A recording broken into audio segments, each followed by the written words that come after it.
All righty, welcome everybody back to another episode of the Ball Knower Podcast Team Preview Series. I'm your host, as always, David Miller, joined today by two very special guests. And as you can see to my right here, we've got Tristan wearing a Dak Prescott jersey, which probably gives away the fact that we're talking about the Dallas Cowboys. So I'll give these guys a chance to introduce themselves, starting out with Tristan, since I've already kind of called him out. My name's Tristan. I am going to be a freshman in college at the University of Texas, San Antonio. Go Roadrunners. That's about all for me. I really like football. Been a lifelong Cowboys fan. And Dak is undoubtedly top 10. Okay. We'll get into that in a minute. That's how we're going to start. All right.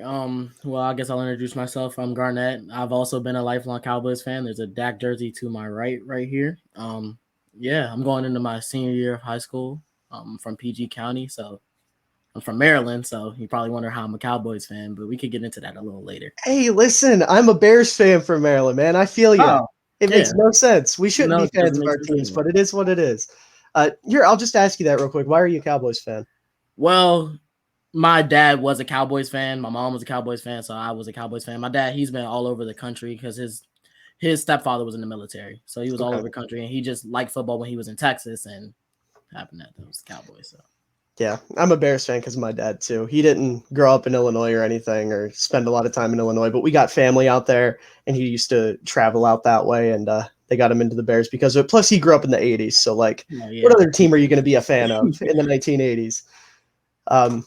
But anyways, obviously, we're going to be talking about the Dallas Cowboys, and before we hit record, I made the comment that it was a rough offseason for the Dallas Cowboys, and these two were about ready to go off. So just go ahead. Just run with it. Obviously, it's been pretty rough for you guys, so I'm sure you've got a lot of thoughts on it.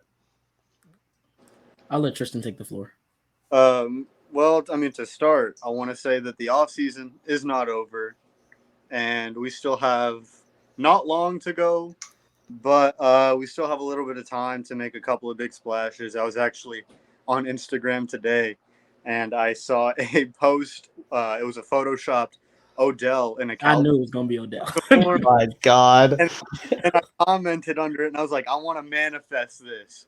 Or it may have been on Twitter or something, but I commented underneath it, and I was like, manifesting this. And then I saw another guy with Deebo Samuel photoshopped in a Cowboys uniform, and I was like, I'm manifesting this even harder. I mean, like, it's not over, but it's pretty much over because, I mean, according to Jerry Jones, to every available player, we do our due diligence, and apparently our due diligence is just never enough. But good. I mean, it's been bad. It's hard being a Cowboys fan this year. It's tough. It's incredibly hard. And the thing that got me the most was a couple of weeks ago, Von Miller saying he really wanted to be a Cowboy, but I mean, we weren't beating the Bills offer at the end of the day. We weren't beating the Bills offer, but that just hit me the most because he would have been the perfect other edge outside of DeMarcus Lawrence and, Micah Parsons occasionally rushing on the edge, but we couldn't do it. And we gave him the same contract as Randy Gregory. And I'm just like, I just know we don't see those two players on the same exact pedestal, Randy Gregory and Von Miller. Yeah, I saw maybe it was a misquote, so you guys can correct me if I'm wrong, but didn't Von say he would have came to Dallas for significantly less money? He did, but it was because we did offer him significantly less money, and it just kind of got me thinking, like, how much less did we offer him? I don't know if the contract details for that were actually leaked. Right. But if they were, then I'm just speaking out of nowhere. But if they weren't, then, I mean, I really want to know what the offer was, because if it was that much less and it still wasn't enough to get him here, then that's a problem. Yeah, it would have had to be like an insulting amount at that point. Yeah, like a 1 year, $4 million deal. The deal we gave Dante Fowler. Oh yeah, I forgot that was your answer to losing Randy Gregory, was bringing in Dante Fowler. He is the truth. Okay. Here, I'm calling it now. Okay. So, how many sacks is he gonna have? 12 and a half.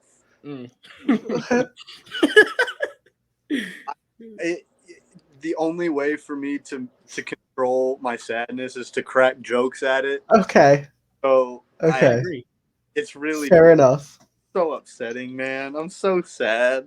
Yeah, this offseason was a trip, especially with the Amari Cooper stuff. Trading him for a 5th round pick was just very upsetting. Yeah. And I think that was mostly because we let everything come out that we wanted to trade him. And then his trade value just tanked down, and then got a 5th round pick for him. That's something. Who knows? Maybe you're going to draft the next Amari Cooper in the 5th. Was it this year in the 5th round, or was it next year? 5th round. I forgot what it became. Oh, so either Matt Walletsko, Doron Bland, Damone Clark, or John Ridgway is going to have to be a goddamn stud to make up for it. And Damone Clark is already on the pup list, so. Yeah, because he got like his spine fused back together. Mm-hmm. Like he's got a lot of talent. He's a hell of a linebacker, but like he might not be able to play again. Oh, and that's the prototypical Cowboys pick, an athletic linebacker with great injury issues. Mm-hmm. I was gonna say they've taken a lot of athletic linebackers over the past few years, and haven't they? With Clark, Micah, Jabril Cox, Jalen Smith. Jalen Smith is the first one that comes to mind. I mean, Leighton Vander Esch. I don't know if he's thrown in college, but he hasn't really stayed healthy in the pro. Yeah, I liked Landry. I almost called him Landry. Leighton Vander Esch. I liked him coming out. I was a big fan of him, and partially it's just because he seemed like a high grit, high motor. First guy in, last guy out, coach's dream type of player. I don't know. When I was little, I used to care about that kind of stuff because it's like, oh, look, you don't normally see that, even though you did. I guess I was just kind of always looking for the next Urlacher is the best way to put it. But obviously he's not that. Just real quick, what are your thoughts on Vander Esch at this point? I mean, I think he's like right above replacement level. Like he's good enough to the point where we don't have to replace him immediately. But we brought him back on a 1-year deal. Mm-hmm. He's nothing special.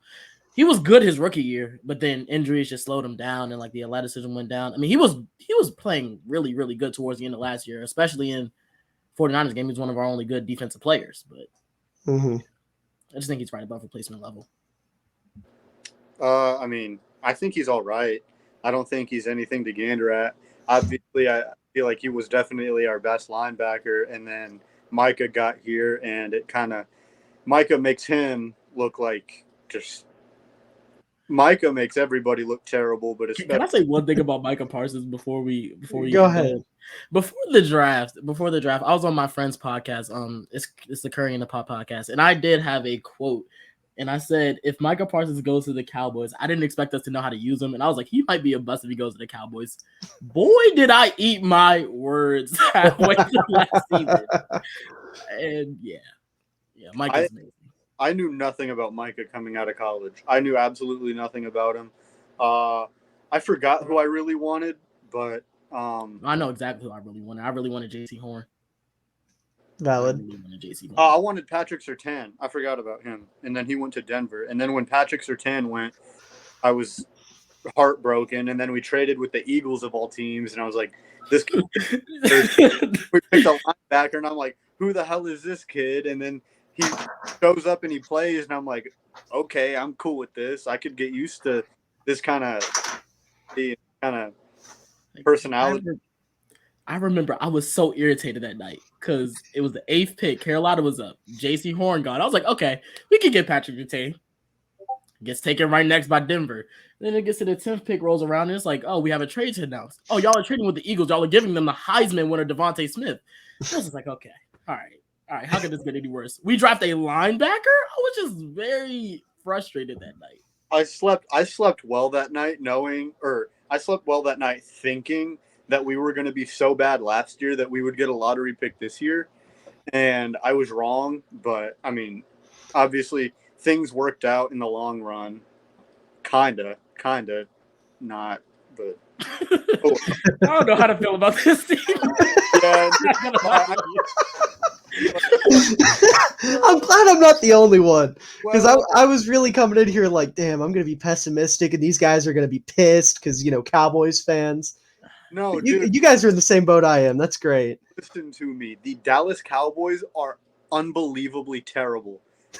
Not like they're bad at football, but the moves that they make are just so unbelievably, like, they're random and they're weird and they have no football sense and they have no football logic to them.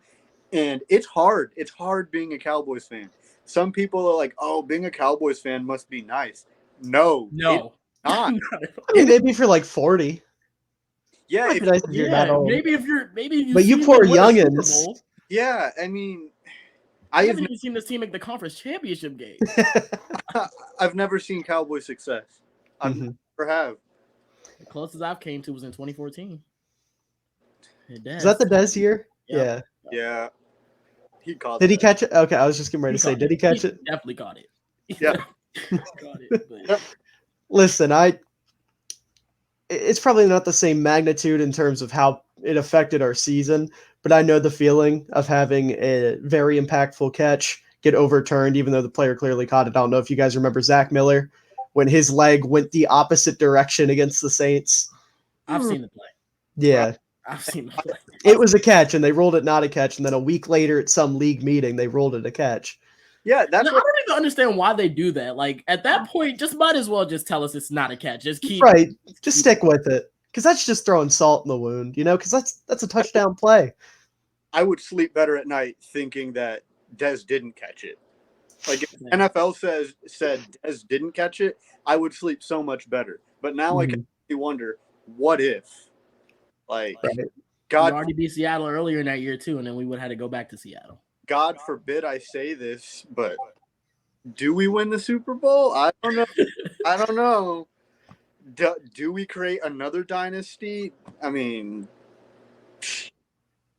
I don't know. Just think about it. Maybe if Dez doesn't catch it, you don't end up with Dak Prescott because like the whole butterfly effect. Oh God, I couldn't imagine. Who would we have? Josh Rosen running around. Nah, the year we drafted Dak was a trip too, because in the preseason, we're going to this. We just got our running back Ezekiel Elliott. Tony Romo's back off an injury. We're going to be great this year.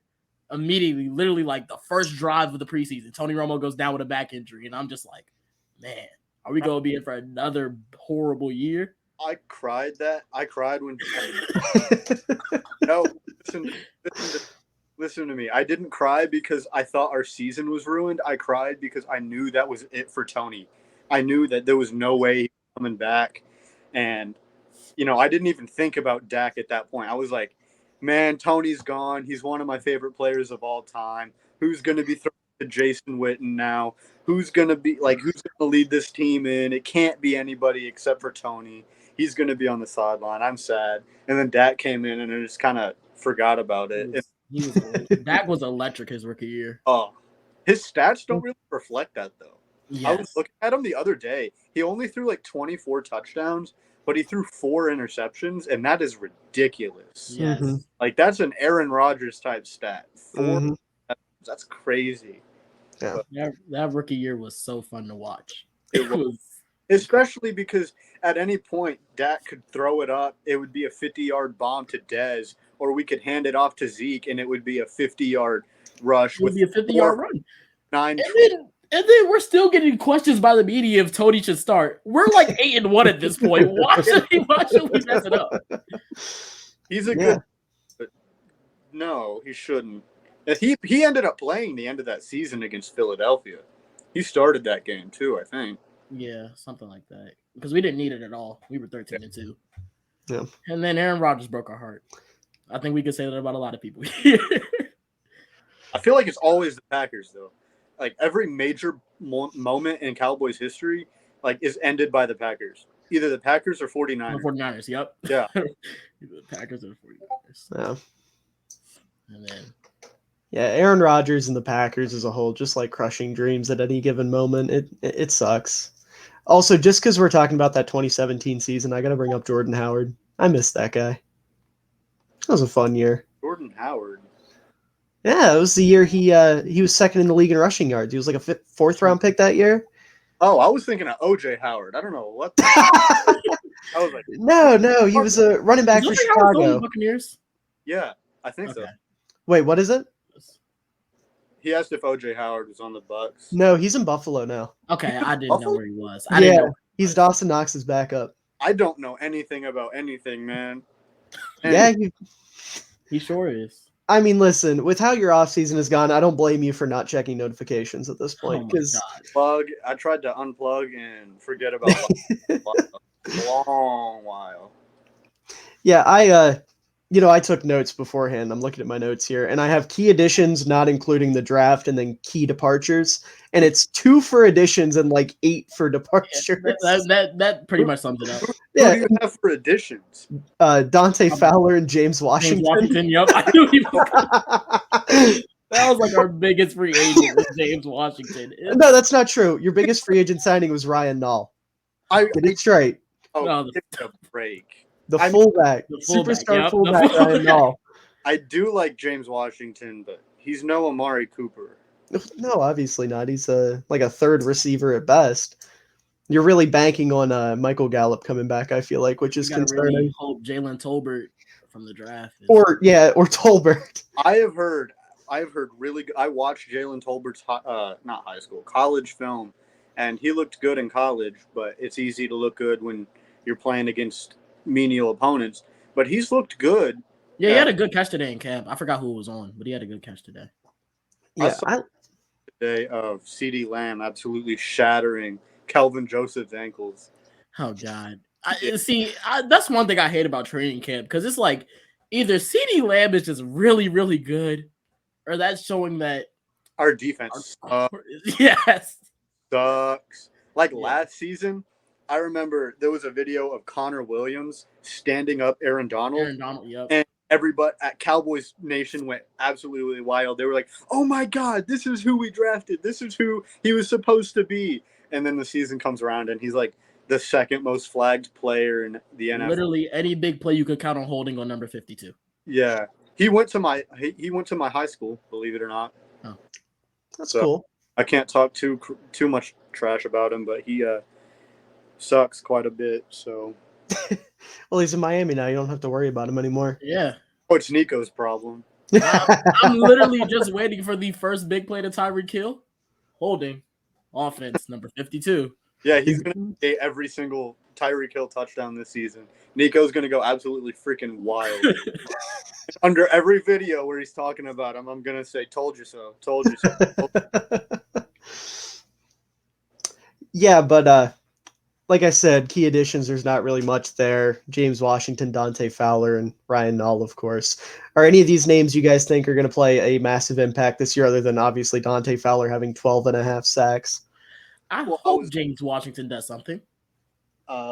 Yeah, I feel like Dante Fowler kind of has to do something good. Obviously not 12.5 sacks. Right. He has to make some impact or another if he wants to, A, keep his job, and 2, wants to win. I feel like we can get away with James Washington being a little bit underrated, like a little bit under the radar, because we do have a few weapons that we can. We do have a lot of bodies in the receiving room. Yeah. But don't have the depth, and we do not have the experience on the defensive side to risk anything. And so he has to step up. He has to do something big this season. And by big, I'm not saying like 10 sacks. I mean, like, he could be a 5-sack guy and still that would just have a lot of pressures. Yeah. Mm-hmm. We have to do something because we cannot replicate what we had last year with 34 turnovers, I think it was. It was ridiculous. And we can't replicate that. So the only way that we can do, like, make our defense better or at least stay the same is creating pressure. And that's a lot harder. It's a lot easier said than done. So, and replicating the pressure was the plan this offseason, but then Randy Gregory found something wrong in his contract, and he said, I'm going to Denver. And then Von Miller got offered a bag of saltines, and that left. Like, this has been sad. Yeah, I don't even have words, honestly. It's just I don't want to be too mean, but it's kind of pathetic what you guys put together this offseason. Totally. You're not being mean. You're being you're being realistic. Like, Yeah. Listen, I'm just trying not to hate on the Cowboys too much because everyone, will start getting the Miller football hates the Cowboys narratives. And I hate the Cowboys. Yeah, I'm about to say I hate the Cowboys Yeah. too. yeah, I'm not a Cowboys hater by any means, but they're abysmal right now. And the worst part is they're not even going to be bad enough to like get a top pick. They're going to be stuck in the realm of mediocrity.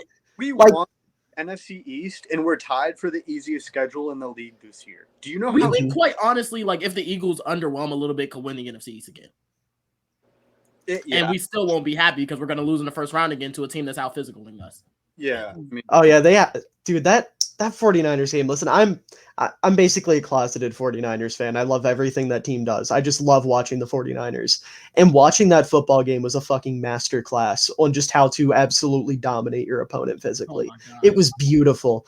Like, from obviously not for you guys, but like for me watching that game, it was beautiful. The score does not replicate how bad. No. Oh my God. When we had a chance at the end, you don't understand. I was jumping up and down in my room, and then we run a QB draw.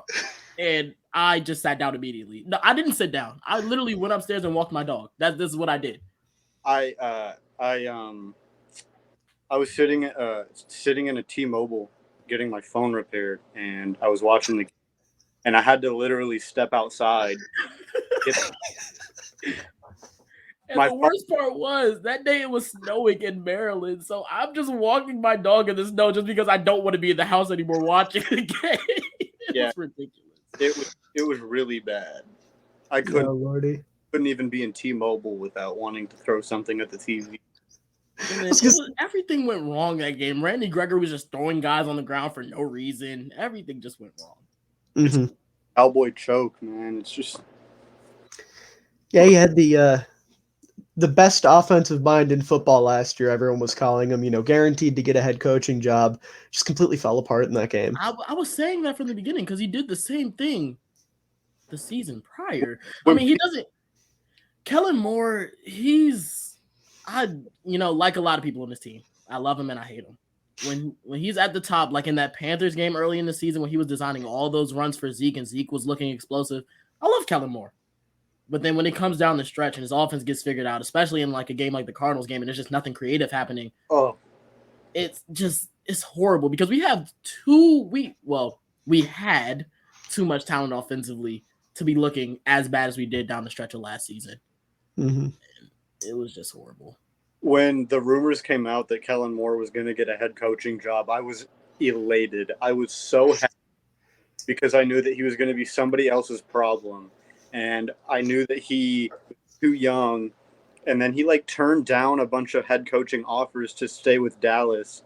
And I wept. I was so upset. I was so sad. And then we're still stuck with Big Mac as head coach. Mike McCarthy, I am sorry, but Mike McCarthy might be he might be a bottom 5 head coach in the NFL. And I'm not exaggerating. I don't think that's crazy to say at all. He's one of the biggest frauds ever. He might be bottom 5. Yeah. I don't know if you're just agreeing with me on that because you're a Bears fan. No, McCarthy is awful. Especially the time management. That kills me. That one kills me. Doesn't he call the plays, not Dak? I think Kellen was calling the plays, wasn't he? Kellen calls the plays? I think Kellen was calling the plays. That was the big draw from him. That's why everybody liked him so much. I wanted Kellen to be the head coach of the Bears there for a couple weeks because I was like, okay, we're going to get Kellen Moore. We can sign Michael Gallup, and then we'll have everything figured out. Yeah, and then Kellen Moore shit the bed, and I was like, okay, maybe not. Justin Fields would have hated him. Gallup. I'm so glad. I love Gallup. I'm so sad Gallup got hurt. He's such a fun player to watch. And I knew it exactly would have happened because it just looked like such an awkward fall. And then I was like, maybe he's okay. He's walking. Maybe he'll be back for the playoffs. Nope. Next day. Because I didn't know he got hurt because during the season I would only work on Sundays. And so most of the time I wouldn't get to watch the Cowboys until after I got home from work. And I didn't know that he got hurt until after I got home from work. And I think it was did he get hurt on a noon game? No, it was a late afternoon game. Oh, I was still probably working then, but I remember getting home from work and looking at Twitter, and it was that the first thing I saw was Michael Gallup got hurt. It's unfortunate. Do we know when he's supposed to come back? Have we heard anything about that? I don't know, but if he remains on the PUP list till the beginning of the season, he has to miss the first 4 games at least. Right. I think he's gonna miss the first 4 games, is what it's looking like. The first 2 games are incredibly rough. Tampa Bay and Cincinnati. I think we can beat one of them, but realistically, I don't think we're gonna beat either. Yeah, I don't think we can beat either. I don't think you can either. Let me tell you I know exactly what's gonna happen the first game of the season. The Buccaneers are gonna roll over coverage to CeeDee Lamb and make Jalen Tolbert and Dalton Schultz beat them. That's what's gonna happen the first game of the season. I'm telling you that now. Oh boy. We're gonna get embarrassed so much this season. And then T. Higgins is gonna embarrass Anthony Brown the whole game in the second game of the season. I hate Anthony Brown. I don't think you understand how much hatred came in from that Thanksgiving game. It wasn't even just a Thanksgiving game. And the thing is, with Anthony Brown, he has the worst games when everybody's watching. Mm-hmm. His 2 worst games this season was the Buccaneers week 1. Antonio Brown just absolutely torched them. And then Thanksgiving, 4 pass interference penalties. He was the Raiders' best player on Thanksgiving.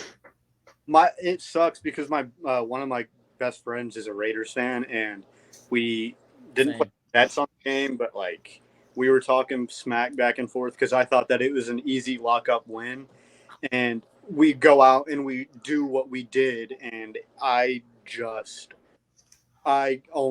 sick to my stomach. It was perfect. Everything was going so well, not so well. We punted on the first possession of overtime. They get the ball. Micah Parsons gets a sack on 2nd down. So now we're in 3rd and forever.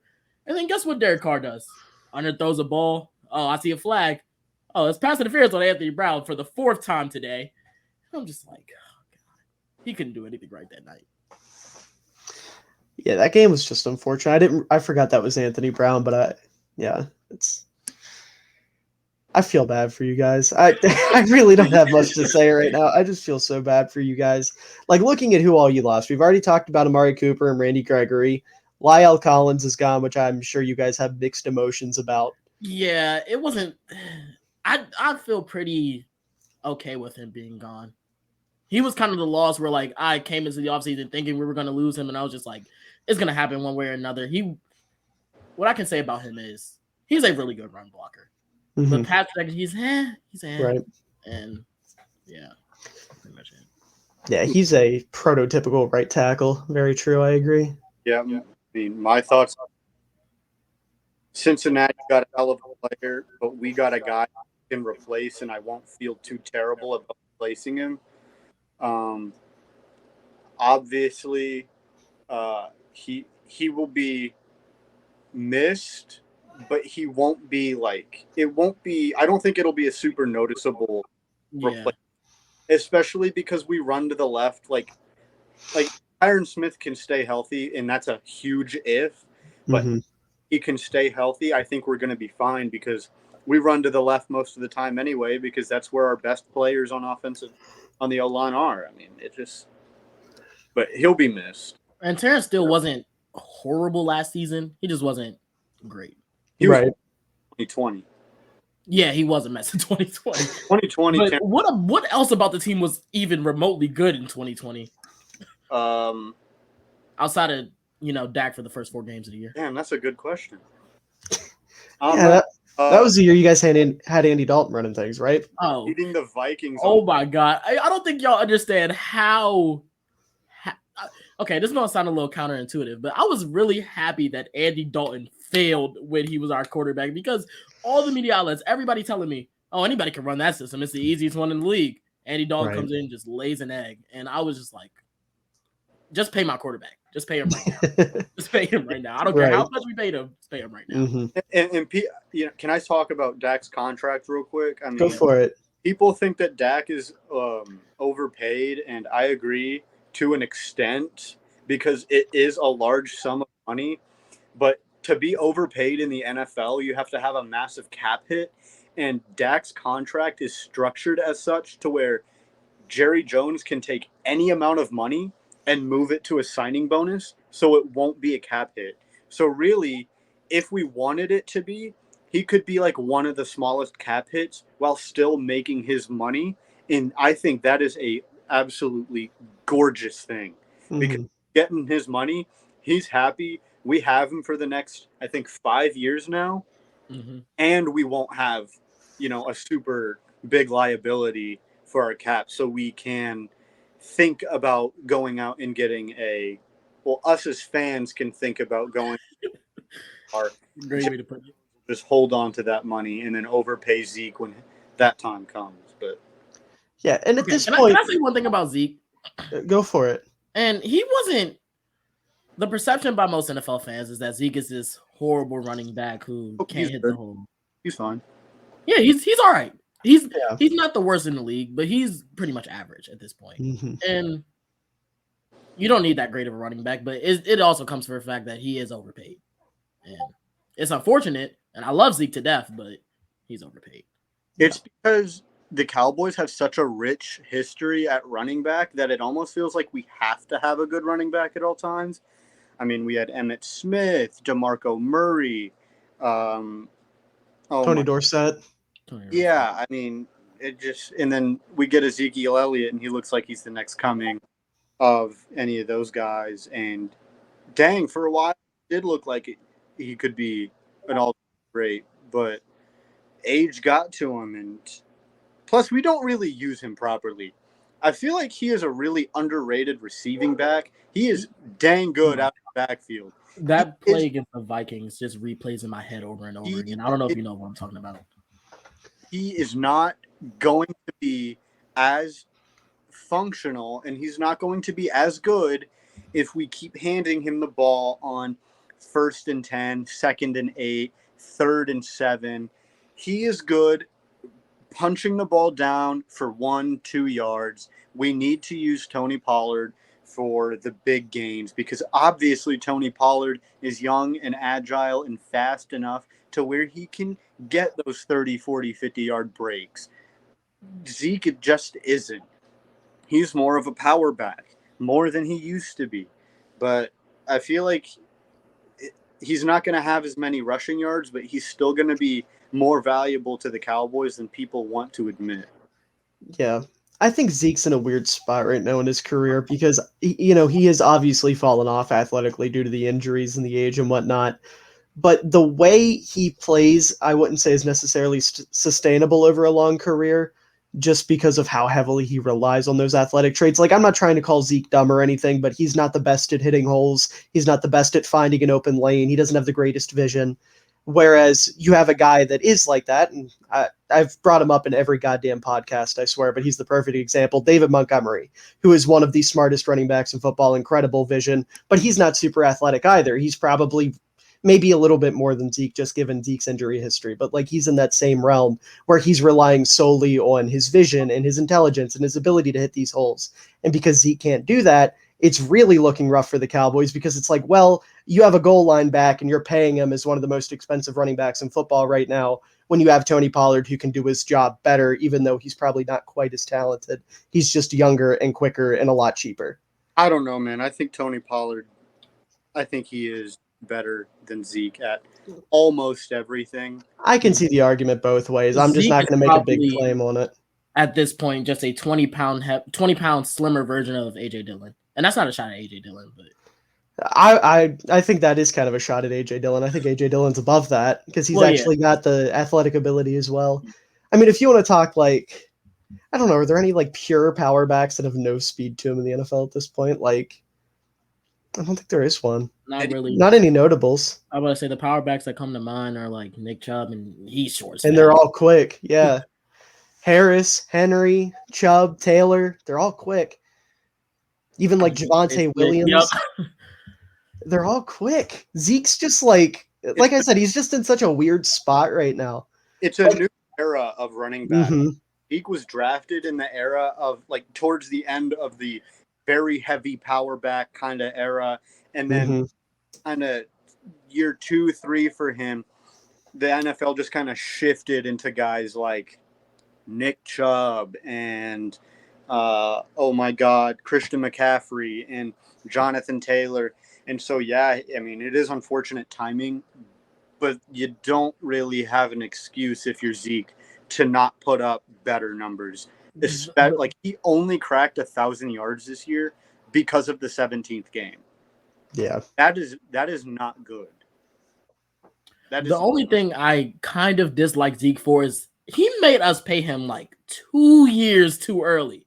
Mm-hmm. And it was like 2 years before his deal was over, or like it might have been 3 years before his deal was over. He was holding out. And I was like, if he just played that extra year, that was the year Dak kind of took a little leap. And I think we might have paid him a little bit less, but it is what it is at this point. Yeah. If we lost Zeke, the only thing that I would be upset about is the fact that I could no longer wear my Ezekiel Elliott jersey. Like, I wouldn't miss him on the team, but at the same time, I like that he's here. I mean, if that means anything. Still wear the jersey. Who's stopping you from wearing the jersey? Myself, because I'd be too embarrassed to go out in public. I still wear my Mac jersey. Yeah. Your what jersey? My Mac jersey. Yeah, we traded Mac this offseason. I still wear it. Khalil Mack is way different than Zeke. I've got a Mitch Trubisky jersey I wear out in public all the time. Yeah, well, Mitch Trubisky is one of the greatest football players to ever live. Okay. How about this? Do you guys know Kyle Long? You remember Kyle Long? I have a Kyle Long jersey I wear all the time. Damn offensive guard. Yeah. I need a Zach Martin jersey. He is my favorite player of all time. Kyle Long's mine. I am a big offensive line buff. I mean, that's what I've always played. I've always played guard. And so I need to find myself a Zach Martin jersey. Yeah. There's nothing wrong with wearing jerseys of players that left your team. Like Garnette said, it's a throwback. Makes it better, honestly, because then nobody can shit on you if, like, he has a bad performance on Sunday, you wear it on Tuesday. No one's going to be like, he fucking sucks. They're just going to be like, oh, look, Zeke used to play for the Cowboys, But yeah, I agree, and I hate to say it. I did just a quick Google search to try to come up with a running back that's close to what Zeke is, and I think the closest I could find was Clyde Edwards-Helaire. Oh God! But Zeke is. Okay, Zeke's a lot. No, he's better. He's better. But I'm talking like the same type of player where they're not super athletic, don't have the best vision, but they're good out of the backfield catching the ball. No, don't get me wrong. I'm not comparing the two. Okay. Zeke's a starting caliber running back. Clyde Edwards-Helaire is not. But in terms of their play style, so to speak, there are similarities. And that's like same podcast where I said Micah Parsons would wait. I'm tripping. That's the different year. But in the same podcast form, I definitely said Clyde Edwards-Helaire is going to be a Chief. And I don't know how I knew that. I didn't know it was going to be a first-round pick, but I just knew the Chiefs were going to draft Clyde Edwards-Helaire. He sucks. At the time, I thought that was a good pick. I don't know why or how. I didn't think it was a good pick. I don't know why I thought that. Yeah. I don't even remember having an opinion on that pick. Other than the fact that they took a running back in the first round, which I didn't like. But like the player itself, I don't even think I had an opinion on running back in that draft. Even though Taylor was in that draft, my guy from that draft was J.K. Dobbins. I love Dobbins. I'm a big Dobbins guy. But we can't get off topic. We got to talk about the Cowboys, unfortunately. So continuing through, looking at the guys they lost, we talked about Collins, Cooper, Gregory. You've got Cedric Wilson, Keanu Neal, Connor Williams, Brent Urban, DeMonte Casey, and Blake Jarwin. I would say a couple of these guys are probably going to be noticeably absent this upcoming season. Is there anyone there that really, really sticks out as somebody you think you're going to miss very badly? Yeah, Keanu Neal is going to be one that I hated when he left. I think is he a Buccaneer now? Yeah, I believe so. Yeah, he's a Buccaneer. I know that one for a fact. I knew immediately that our defense was not going to be the same because he wasn't one of those guys that you would hear his name a lot. But if you watch our defense, he was a big part as to why we got so many turnovers. He didn't get them, but he contributed to a lot. He was flying around the field last year. Yeah, he was fun to watch. Yeah. Him and DeMonte Casey wasn't really flying around the field as much, but I think he'll be just a little bit missed. Yeah, him not as much, but I mean, you can't keep everybody, even though I wish we could. Oh my God. I don't think y'all understand how much I would have cried if we lost Javon Curse. If we lost Javon Curse, I would have. Did he get extended this year? Yeah, 2 years. Okay. That's what I thought. I was going to say, because Dallas fans, that's like the one position, at least over the past 5 years, I know Dallas fans have been clamoring about is wanting a decent safety. And I think Jaron Kearse is finally that. Mm-hmm. I like Kearse. He's solid. The last good safety we had was, oh, no, he was a corner. Yep. Who was the last good safety we had? That's a good Beats question. me. I have no idea. Oh, I was going to say Byron Jones, but he played corner for us. Yeah. Yeah, I don't think we've had a good safety in a while. Okay, one thing I want to, since you brought up Byron Jones, it's just kind of crazy how we went from Byron Jones, a great cover guy who just could not force a turnover to save his life, to Trayvon Diggs, who was just this elite ball hog, who I wouldn't say couldn't cover receiver to save his life, but he does have his struggles in coverage. Mm-hmm. I hope he's a lot better. I'm comfortable with him having 5 picks, 3 picks. If he just doesn't let the other team pass for 900 and 999 yards. Oh, that 49ers game was hard to watch. It was hard to be a Cowboys fan on Twitter because I knew as soon as they replayed that Brandon Ayuk clip, I was going to see it all over. I deleted it. I think I probably did. I either deleted it or I blocked a lot of people. Yeah, Diggs is an interesting case because I feel like there's definitely 2 ways the Cowboys could go about his development, because you can either let him keep playing the way he's playing and try to find like a number 1 lockdown corner to play opposite him. Because if Diggs was doing this as your number 2 and kind of not shadowing the best receiver, just kind of playing free range almost, jumping routes and things like that, it wouldn't be near as noticeable. It would be felt a lot better. Or you can go the route of telling him to stop trying to jump every single route, make him actually play coverage, and let his turnover numbers drop. And the thing with Diggs is he catfished us. Like the first game of the season, he allowed Mike Evans, what was it, 1 yard on 3 targets for 1 catch on 3 targets for 10 yards. Mm-hmm. And the next game to Keenan Allen, he didn't do that bad. And then all of a sudden, he's giving up 180 yards to Kadarius Toney. I was just But I like the idea of telling him, like, you can keep doing what you're doing and then going out and get a lockdown corner. But how many lockdown corners? Well, right. Yeah, I'm not saying it's a given that you can do that, but I'm just saying that's an approach they could consider depending on what becomes available. Well, no, we can't consider it because if the second that we try to go get a lockdown corner, Jerry Jones is going to try to do his due diligence on everybody, and then we're going to end up wasting time and signing nobody, and we're going to be back at square one. And we're going to somehow end up with Eli Apple. Did y'all see the comment that Jerry Jones said? He said that he feels like we're in a better position to win this time this year than we were this time last year. Has anyone checked Jerry? Like, has he gotten any sort of evaluations mentally recently? I talked to my friend about this a lot, and it was when we were on Hard Knocks last season, and it was a shot of him putting salt on his McGriddle or his McMuffin, something like that. And everybody lost their mind.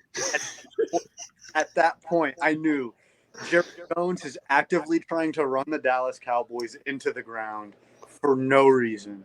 And it can't get much worse, but when Jerry unfortunately kicks the bucket, which, God, I feel like it's going to be soon because he looks terrible, we're going to have his son Steven Jones running and that's awful too. So it's going to be decades of just absolute failure for us. Welcome to my world. Hey, man, bring me back to 1995 and I'll be okay. Oh, my God. If I was born like 30 years before I was, I would be so much happier. Yeah, I would, because at least I'd be like, we won the Super Bowl. I got to witness a Dallas Cowboys Super Bowl. Like, now it's who gives a damn? Like, who cares? Yeah, I was going to say, I think it's to the point now where you guys, or I think it was Garnett said before we started recording, about Dak having the logo on the side of his helmet being a red flag for people or whatever, everyone targeting it. I think people have given up on the Cowboys at this point. Like, I mean this kindly, but I think the Cowboys have almost become irrelevant to the point where people aren't targeting them quite as much just because of how poorly the organization's been ran over the past decade or so. Well, I wouldn't say that people have given up hating on us because I think the general public has. I know obviously you're going to have your Eagles and your Commanders and your Giants fans and like Stephen A. Smith. And Stephen A. Smith. Yeah. A few days ago, and this is not an exaggeration, a few days ago on social media, like on Instagram, a guy told me to kill myself because I was a Cowboys fan. That's just the internet. I was like, damn, that is tough. Maybe he's got a point, but damn, crazy. But dude, it is hard. It is hard. Tough. It is hard. It is harder being a Cowboys fan than people want to admit. Like it sucks. I think there's only a few fan bases where it's probably harder being a fan, like maybe the Browns. I might rather be a Bears fan now. No, you wouldn't. No, you wouldn't. At this point, I think Browns fans are asking for it, though. Like, Cowboys fans, we just want to win. We just sit back. I mean, it's just a few on Twitter who's just always like, "This is our year," yada yada yada yada yada. I would be lying if I said that was never me, though. No, last year, especially after that Commanders game on Sunday night when we blew them out 56-7, I was like, "Wait, maybe, there's maybe, and then the next week, I think we lost to the Cardinals, was it? Or something? Yeah, something like that. I knew our season was going downhill after Stephen A. Smith put us as the best team in the NFL. He said we were the best team in the NFL, and I was like, I don't listen to Stephen A. Smith. I can't. With every ounce of my body, I've tried, and I just can't. So here's what I do. I only listen to Stephen A. Smith and Skip Bayless and them when the Cowboys win. Because I just want to hear what outlandish stuff they have to say. But when we lose, I'm turning everything off. Is Skip a Cowboys hater too? No, dude. Skip is Cowboys fan. Oh, okay. I was going to say, I haven't seen fan. Skip talk about the Cowboys. About them Cowboys. This is our year every single year. I don't pay much attention to Skip, unfortunately. Awesome. I'll say this. I pay attention to Skip when he's talking about LeBron, and that's about it. I love that. I love oh my gosh, what is it called? Undisputed? I love Undisputed because every episode it's how about them Cowboys, and then Shannon Sharp goes Skip, and then that's exactly how he's talk about LeBron for 5 minutes. It's all it's the same thing over, but it's just comedy gold. Listen, if it ain't broke, don't fix it. Undisputed is hilarious. It's like and every day it's Undisputed and then the Herb of Colin Cowherd. It's like those are like I hate Colin Cowherd. Oh my god, don't even get me started on Colin, dude. Colin Cowherd because he hates Baker Mayfield in Oklahoma, and I'm a Oklahoma fan, and I'm also a Baker Mayfield supporter because plant the flag, do all that. Baker #1, but man, I don't like Colin Cowherd. Oh my god, Colin relies so much on that police video to hang over Baker. I forget what was Baker even doing for that. Didn't he I don't remember what he was being chased for. I don't know what he was being chased for, but I just remember him running and then falling. Right. It was for a DUI or Oh my god. And then Colin was like, he cannot run a donating cop. That means he's slow. Like, what are you talking? No, but in the video, the cop had a perfect form tackle though. Like he did.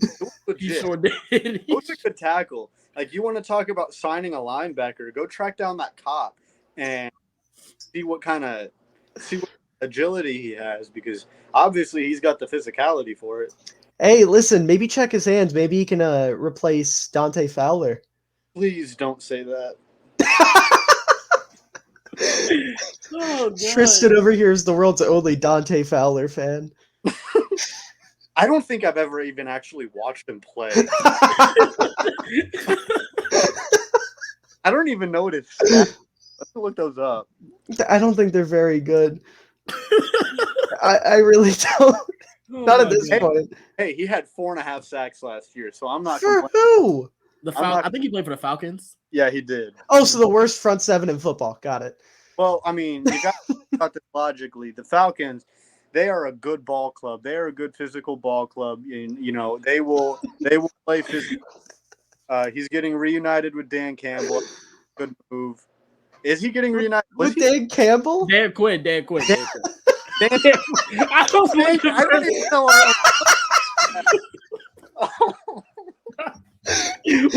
Bro, you're talking about a tight end running your defense. No wonder.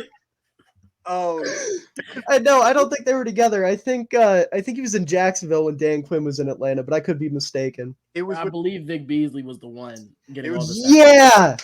I always get them. Oh my God. Wait, can confused. can I say one thing about that real quick? Okay, go for it. Dan Quinn, when he played Dallas, I know Tyron Smith got hurt, and Vic Beasley was the sack leader coming in.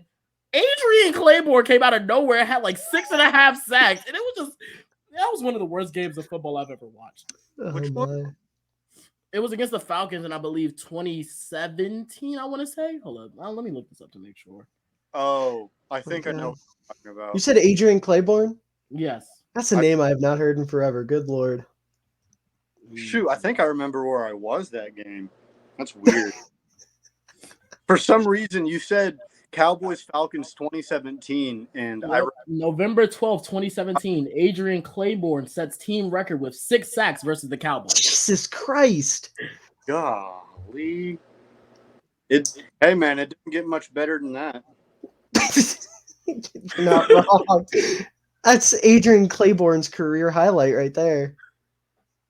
Of course, it's against the good old. You show that tape to his grandkids. That's for sure. 2017, I had 6 sacks against the Cowboys. And do not please. Jerry Jones is still going to own the Cowboys at that point. He's just going to be like, I don't know if you guys have ever seen Futurama, but like the heads in the canisters that are in the containers they have with the water, that's going to be Jerry, just because he won't let his son take over. Yep. Or Jerry's going to be on some Palpatine shit and be resurrected for like the 6th time.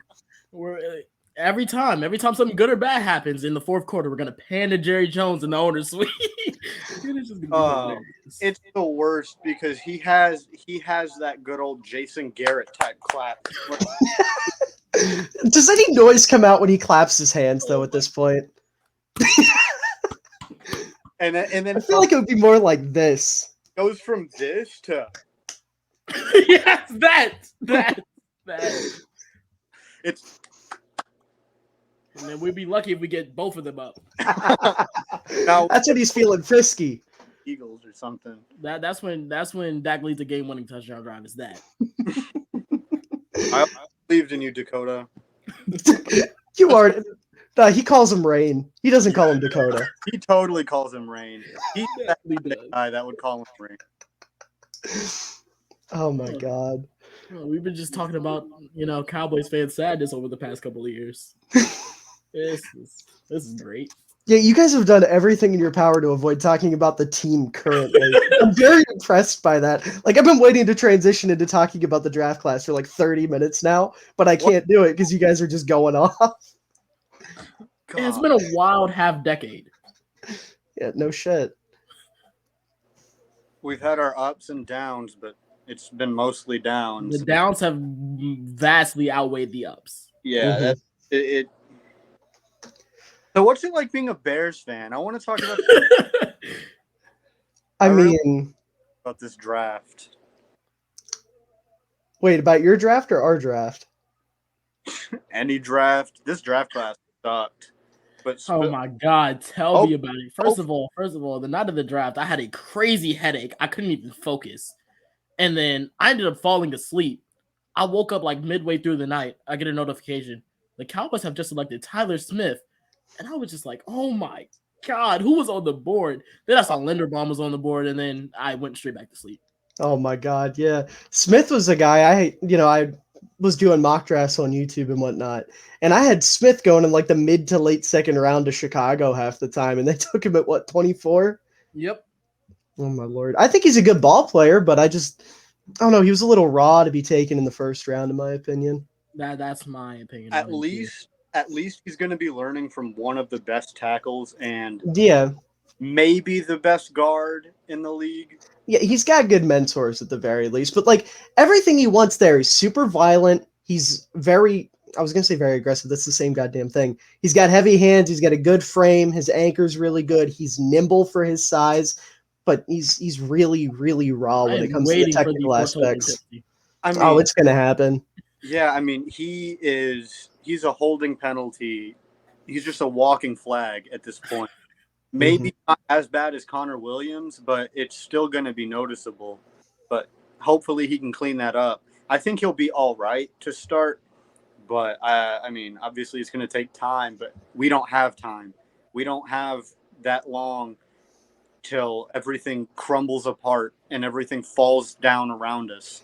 Yeah. And shoot, you never know. Maybe next year we get, the greatest football player to ever play ever, and we win the Super Bowl for the next 10 years. You guys taking a fullback in the first round next year? No, we use our backup offensive lineman as fullback. Oh yeah, we definitely do that, and I hate it.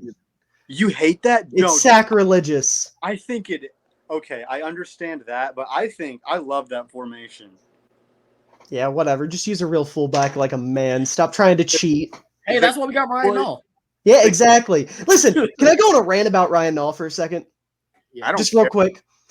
Ryan Noll played for the Bears for like 4 years, right? And he was a fan favorite. Everybody in Chicago loved him. If he checked in when we're down by like 40 and he gets a 2-yard touchdown, Twitter exploded. Everybody loved him. He's slow, he's short, he's thick, and he's aggressive. That's a fullback. He's built like a fullback. Chicago never played him at fullback. He was a running back his entire time in Chicago. We were playing Jesper Horsted and J.P. Holtz at fullback in Chicago. Ryan Noll, I said his rookie year, Ryan Noll should have been a goddamn fullback, and people called me crazy. And look at him now. Look at him now.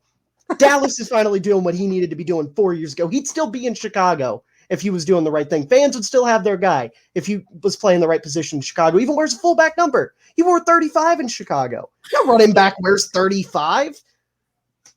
Pisses me off, man. Like, I knew it. I knew that was what he needed to be. I knew that was his calling. But Matt Nagy was like, no. You're a slow running back. That's what you're going to do here. Shut the fuck up. I hate Matt Nagy. Matt Nagy was a genius, He drafted Mitch Trubisky over Mahomes and Watson. He didn't do that. Thankfully, that's one of the few things that I can't blame Matt Nagy for. But I can. Matt Nagy is the quarterback's coach in Kansas City now. Wow, what an upgrade. I'd rather be the quarterback's coach for Patrick Mahomes than the head coach in Chicago. No offense. Well, I mean, he doesn't have to do anything. He's just going to sit there and be Andy Reid's assistant. And get paid. And right. And probably get a job as an offensive coordinator. I make the joke all the time now with Matt Nagy that he's going to listen. He's a terrible play caller, right? Like he's abysmal. So he's going to go up to Andy Reid and be like, "Look, Andy, I've got this new play," and he's going to be like, "Good job, bud. We'll put it right here on the staff refrigerator where everybody can see it," and then he'll never use it. That's what Matt Nagy's doing in Kansas City. Right here on my office mini fridge where I have all of my Whoppers and Big Mac. I'll put it right here. So every time I open up my refrigerator, and it's like secretly his refrigerator that he keeps all his vegetables and water in that he's never opened. It just sits in the back of his office collecting dust and cobwebs. The play is probably just like slants, like this. Listen, it's curls. It's curls. What was that play? Who y'all playing against? Was it the Vikings on Monday night? The play action rollout, which wasn't even a play action because the running back didn't even get out. You know exactly what I'm talking about. And there was nowhere for Justin Fields to go. Yeah, no, Matt Nagy's favorite play to run is a curl route. He thinks every wide receiver should be able to execute a curl route perfectly and pick up an extra 5 yards after he catches it every single time without fail. Plot twist, never worked. It always failed. That is called grit. He expects the most from his football players. If you ask me, I think that's good coaching. Yeah, great coaching. Should pick him up right now because he won a Coach of the Year. Listen. That is the most fraudulent award in NFL history. Vic Fangio won that award for him. Garrett had the coach. We went 10-6. So that award means nothing. The reason the Bears won it is because they went from worst to first in the NFC North because their defense was incredible, which Matt Nagy had zero input in. That was all Vic Fangio. And because you can't give it to a coordinator, they gave it to Nagy by default. And then look what happened in the playoffs. Their fucking offense collapsed. And then, kick we don't talk about. I'm so sorry. I think double doink might. No, I think Des caught it is worse. It's close. Yeah, it's close. All right, now let's stop talking about my pain. We got to get through this draft class. Okay, we've been going for an hour and we've talked about one of their draft picks. What are we doing?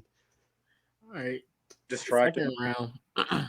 Yeah, you're trying to get out of talking about misery. That's what it is. We drafted Sam Williams in the second round, right? Yeah, I like Sam Williams. I'm a fan I of him. knew immediately from when we went to his pro day, and then I looked up more on him. He has off the field issues. I knew he was going to get drafted by the Cowboys. I knew it immediately. Oh wait, never mind. He's the one with the sexual assault charge, right? Yeah. Okay, I don't like Sam Williams. I take it back. I like him as a player, but as a person, I do not. Exactly. I think he's got nice upside, but I don't know. I'm very hard on players that do that kind of shit. Yeah. I like Deshaun Watson as a quarterback, but anything other than a quarterback, I do not like Deshaun Watson. I like Sam, whatever the hell his last name is, as a football player. I do not like him as a person. You know, Sam Williams, right? Oh, your guy. I thought you were talking about a different Sam. I was like, what other Sams have done bad things? No. Okay. Yeah.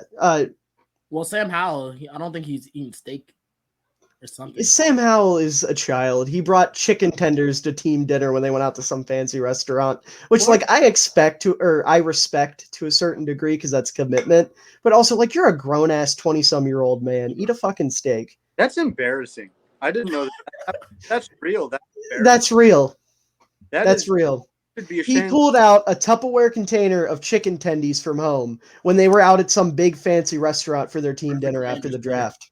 That's I do not like Sam Howell anymore. I'm a UNC fan, so I gotta like him. He was fun at UNC, but yeah.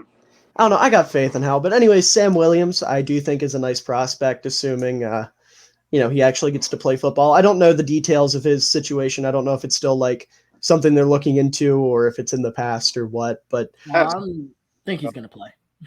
Okay. Well, he's thick. He's very, very explosive. He's got really nice length, nimble feet, powerful hands. That's what he is. He's very much a straight up power rusher, and he's very good against the run. But he really struggles with, when it comes to the technical aspect of rushing the passer. He's not a good finesse rusher. His tool belt, so to speak, doesn't have a lot to it.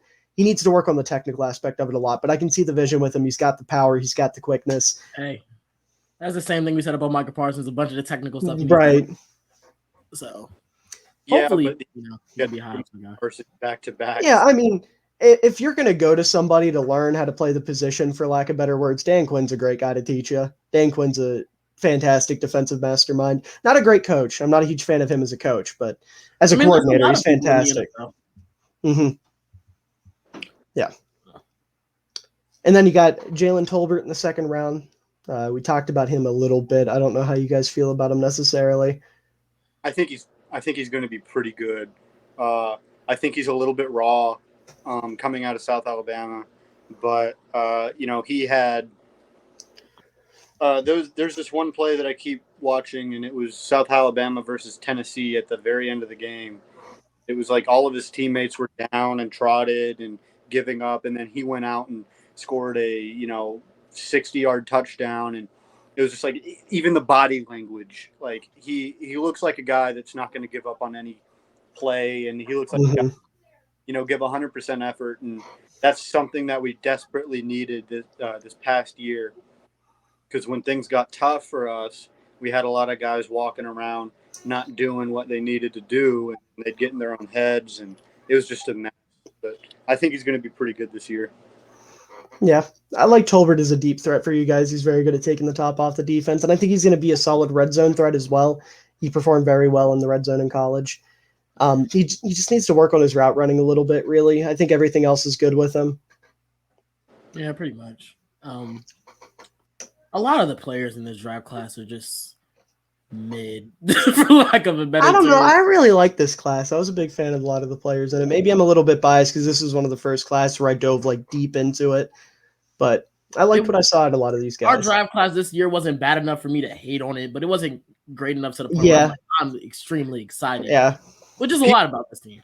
I remember after the draft, a lot of people, I saw really mixed things. Like the Cowboys had a top 5 draft, or the Cowboys had the worst draft in the league, and I'm like, it was probably exactly middle of the pack. Like, Yeah. Normally, when you see two extremes like that, it's always in the middle. I won't like the Tyler Smith pick. I didn't absolutely hate it because it had the position of need, but at the same time, we had guys that were on the board that were better, and I feel like that was the case for a lot of the positions that we took. Like in the first round specifically, I was a big fan of Linderbaum. I was actually a really big fan of George Karlaftis too. I really liked him, but I knew at that point, as soon as we took Tyler Smith, I was like, we're going to take Sam Williams in the second or third round. I just don't know which one yet. I just knew it. I honestly think that Linderbaum was the best interior offensive lineman in that class because I watched him at Iowa, and he was an absolute monster. Like, if you ever want to see a grown man move another grown man against his will, go watch Tyler Linderbaum in college, and every play you'll see that. Like, he was just absolutely relentless to guys, and he was fun to watch. And when we passed up on him, I tried to rationalize it by saying, well, we already have a pretty good center, but we needed a guard, and the switch from center to guard isn't easy. But it at the end of the day, I just found myself sad. That happens quite a lot. Fair enough. Yeah, I thought Linderbaum was the second best interior lineman in this class. I was a big Zion Johnson guy, but I'm not. It's not a big gap or anything. I think they're both like blue chip, borderline generational prospects. I was a big fan of both of them.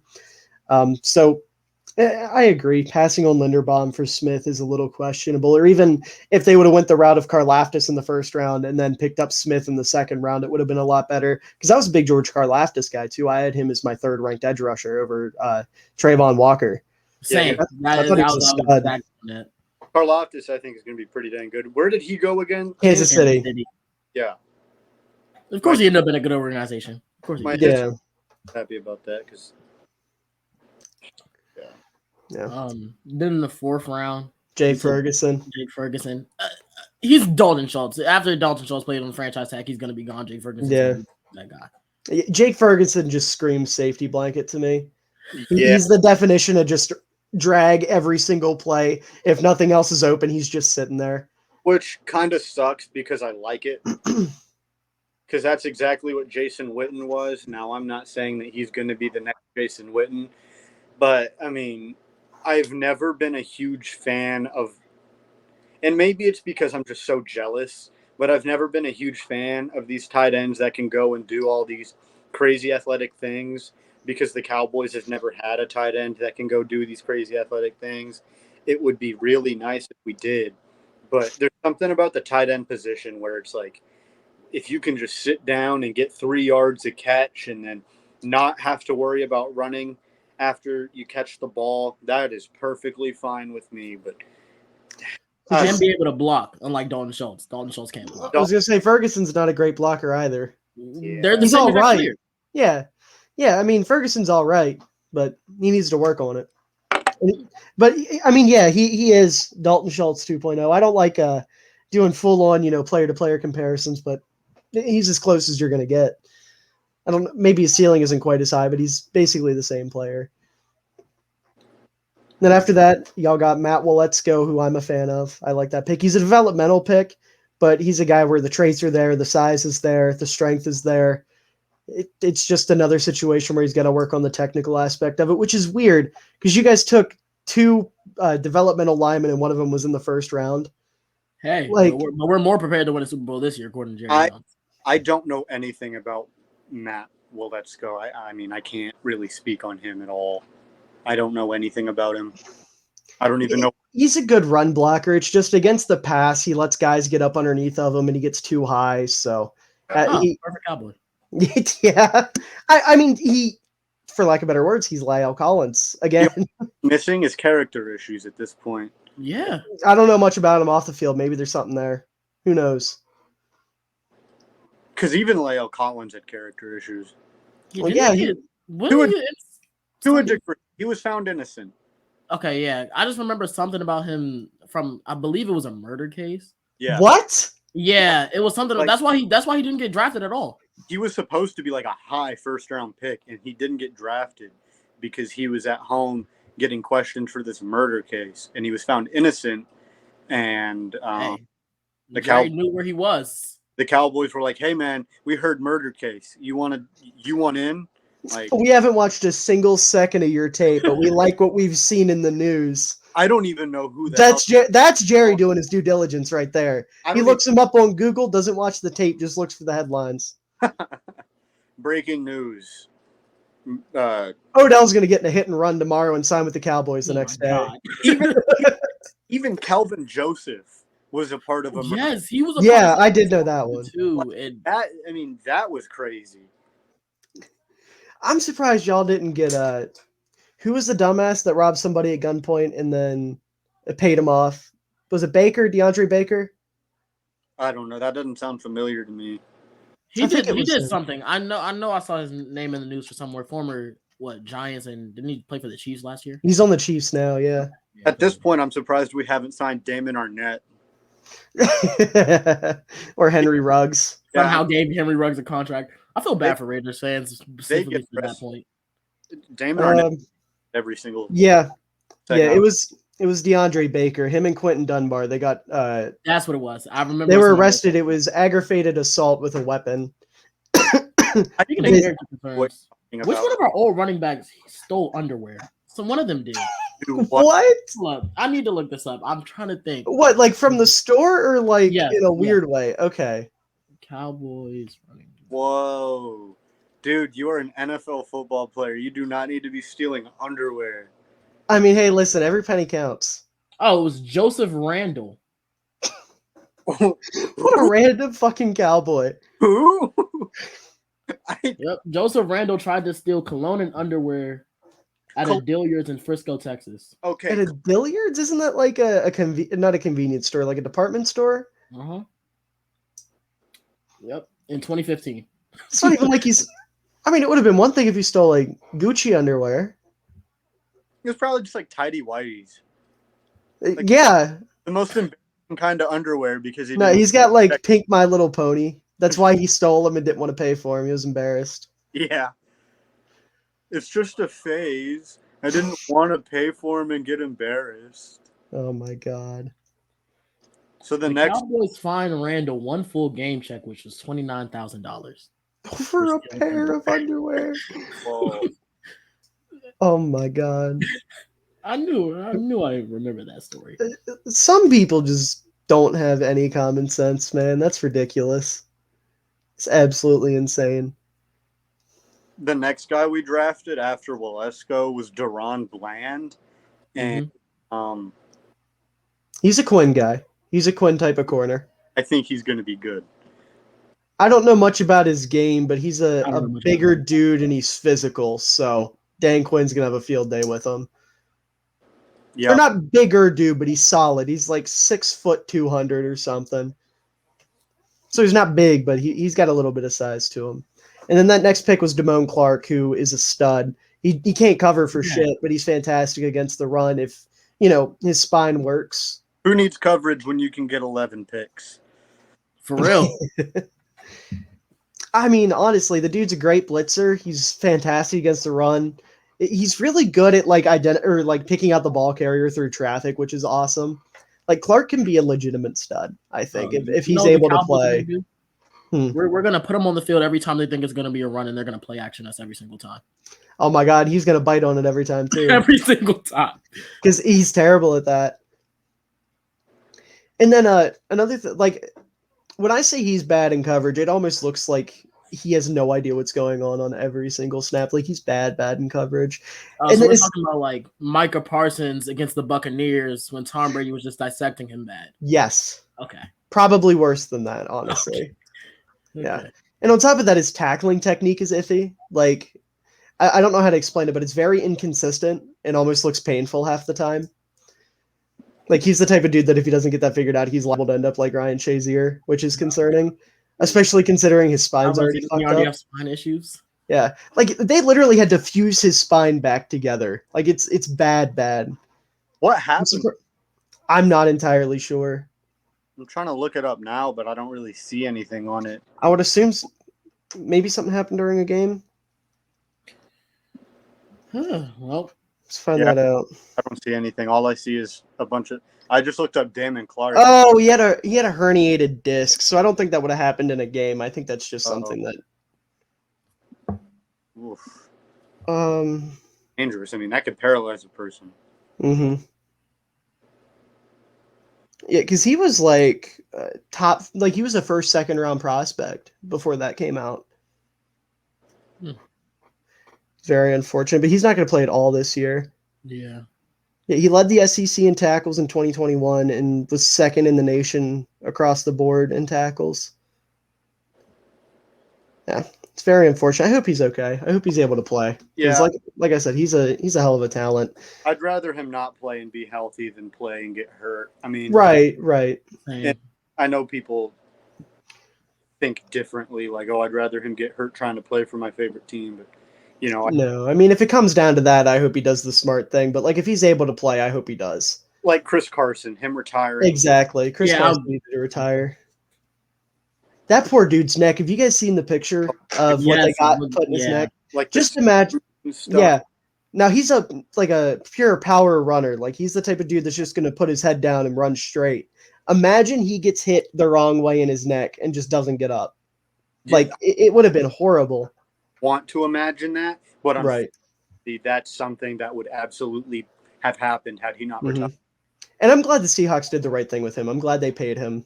They released him in a certain way. I can't remember exactly what it was, but he's getting like a couple extra bucks from him, which is nice. Yeah, that's good. I mean, anytime somebody has injury problems like that, like Justin Ross, I think it is the receiver out of Clemson. Yeah. Dang. I hate injuries. I hate injuries so much. Yeah. No matter what. Yeah. It's his leg this time around. He fucked up his leg because it was his back, I believe, originally. That was the big injury for him. And then he hurt his leg in training, or not in training camp, but during whatever it would be beforehand. Rookie minicamp? Yeah, minicamp. That's what I was looking for. Thank you. I hate it when people just can't catch a break. Yeah, it's very unfortunate. The worst. Mm-hmm. But I don't know. The rest of this class, I truthfully don't have a lot of feelings on. Like Ridgeway, he's big. I know he's big. That's what I was about to say. I know he's big, and we have a bunch of small defensive tackles, and I hate it for the life of me. I'm convinced Jerry Jones only took him because he went to Arkansas. I can't really find a reason why we took him. I think the only reason why is because Jerry went to Arkansas, Ridgeway went to Arkansas. Or he might have finally rewatched the 2018 game when CJ Anderson ran all over us in the playoffs. Wanted to. Yeah, he realized all of your defensive tackles are tiny, and he wanted to get a big dude that can play the run well. Because you had that in Brent Urban, and he left in the offseason. We love getting small defensive tackles that have pass rushing traits and love getting big defensive ends that can stop the run.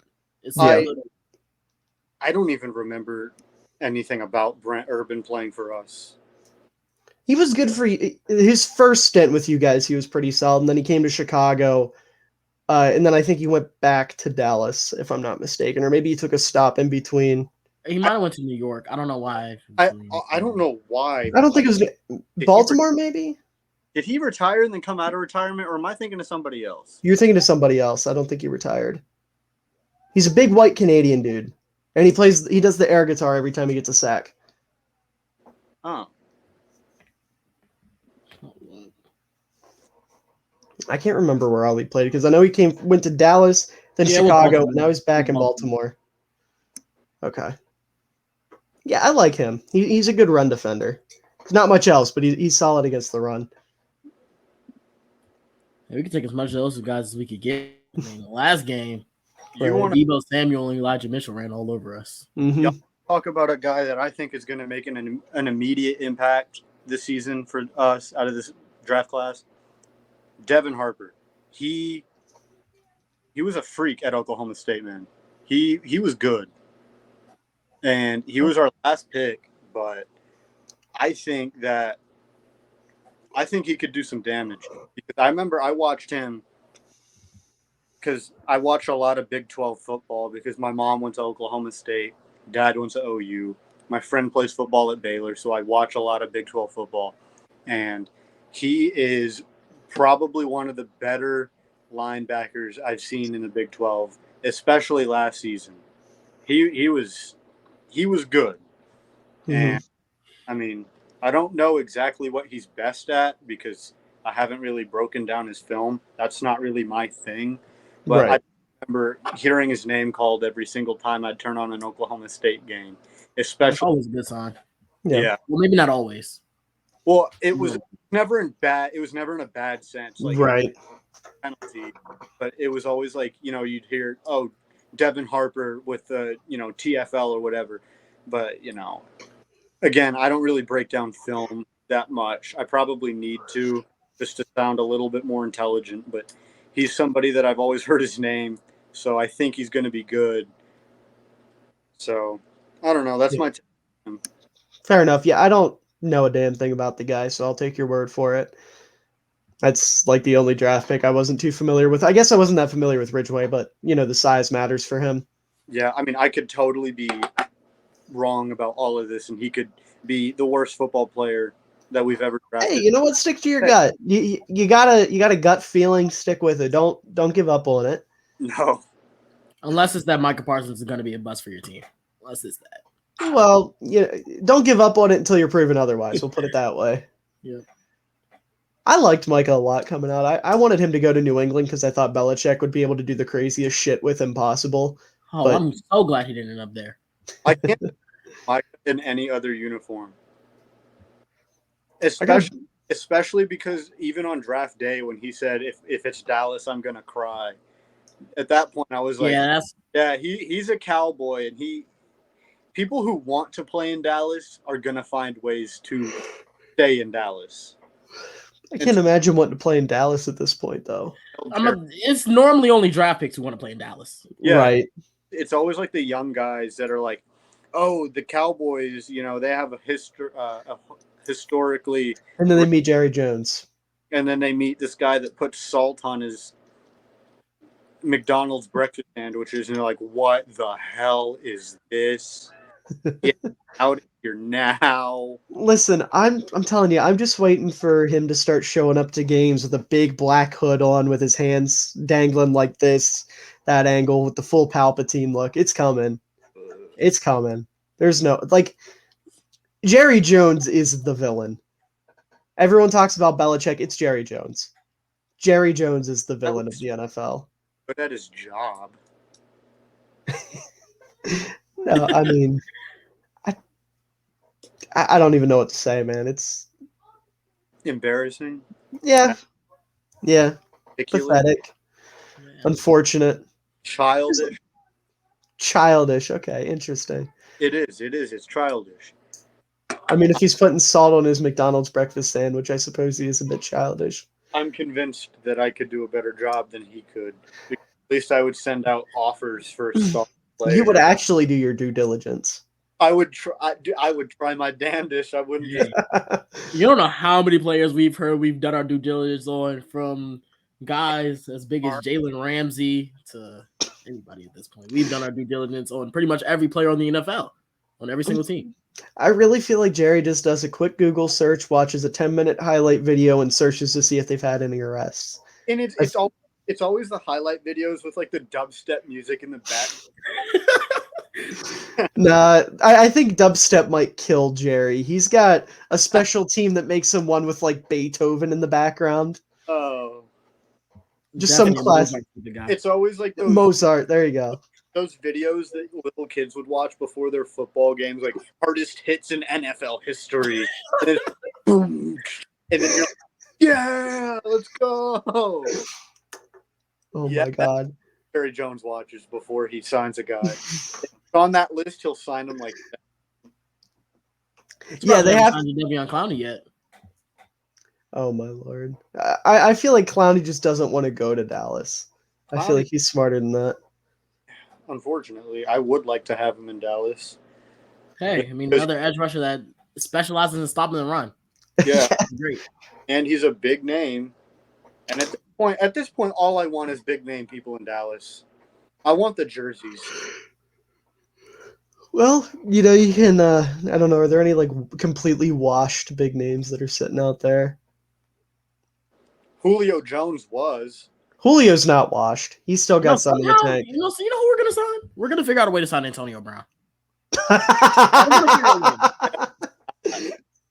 That would be a very Jerry signing.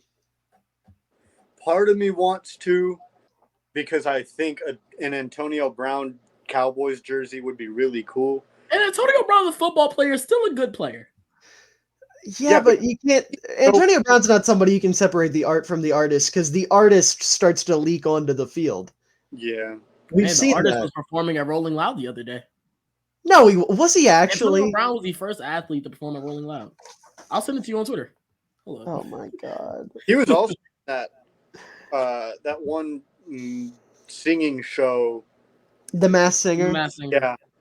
That's different. They've had a couple guys on there. Terry Bradshaw went on the damn Masked Singer. Dude. But like performing it. Yeah. Yeah, he was some big deer looking thing and he sang some country song. Oh, I just sent it to you on Twitter. All right, I'm looking at this. Rolling Loud.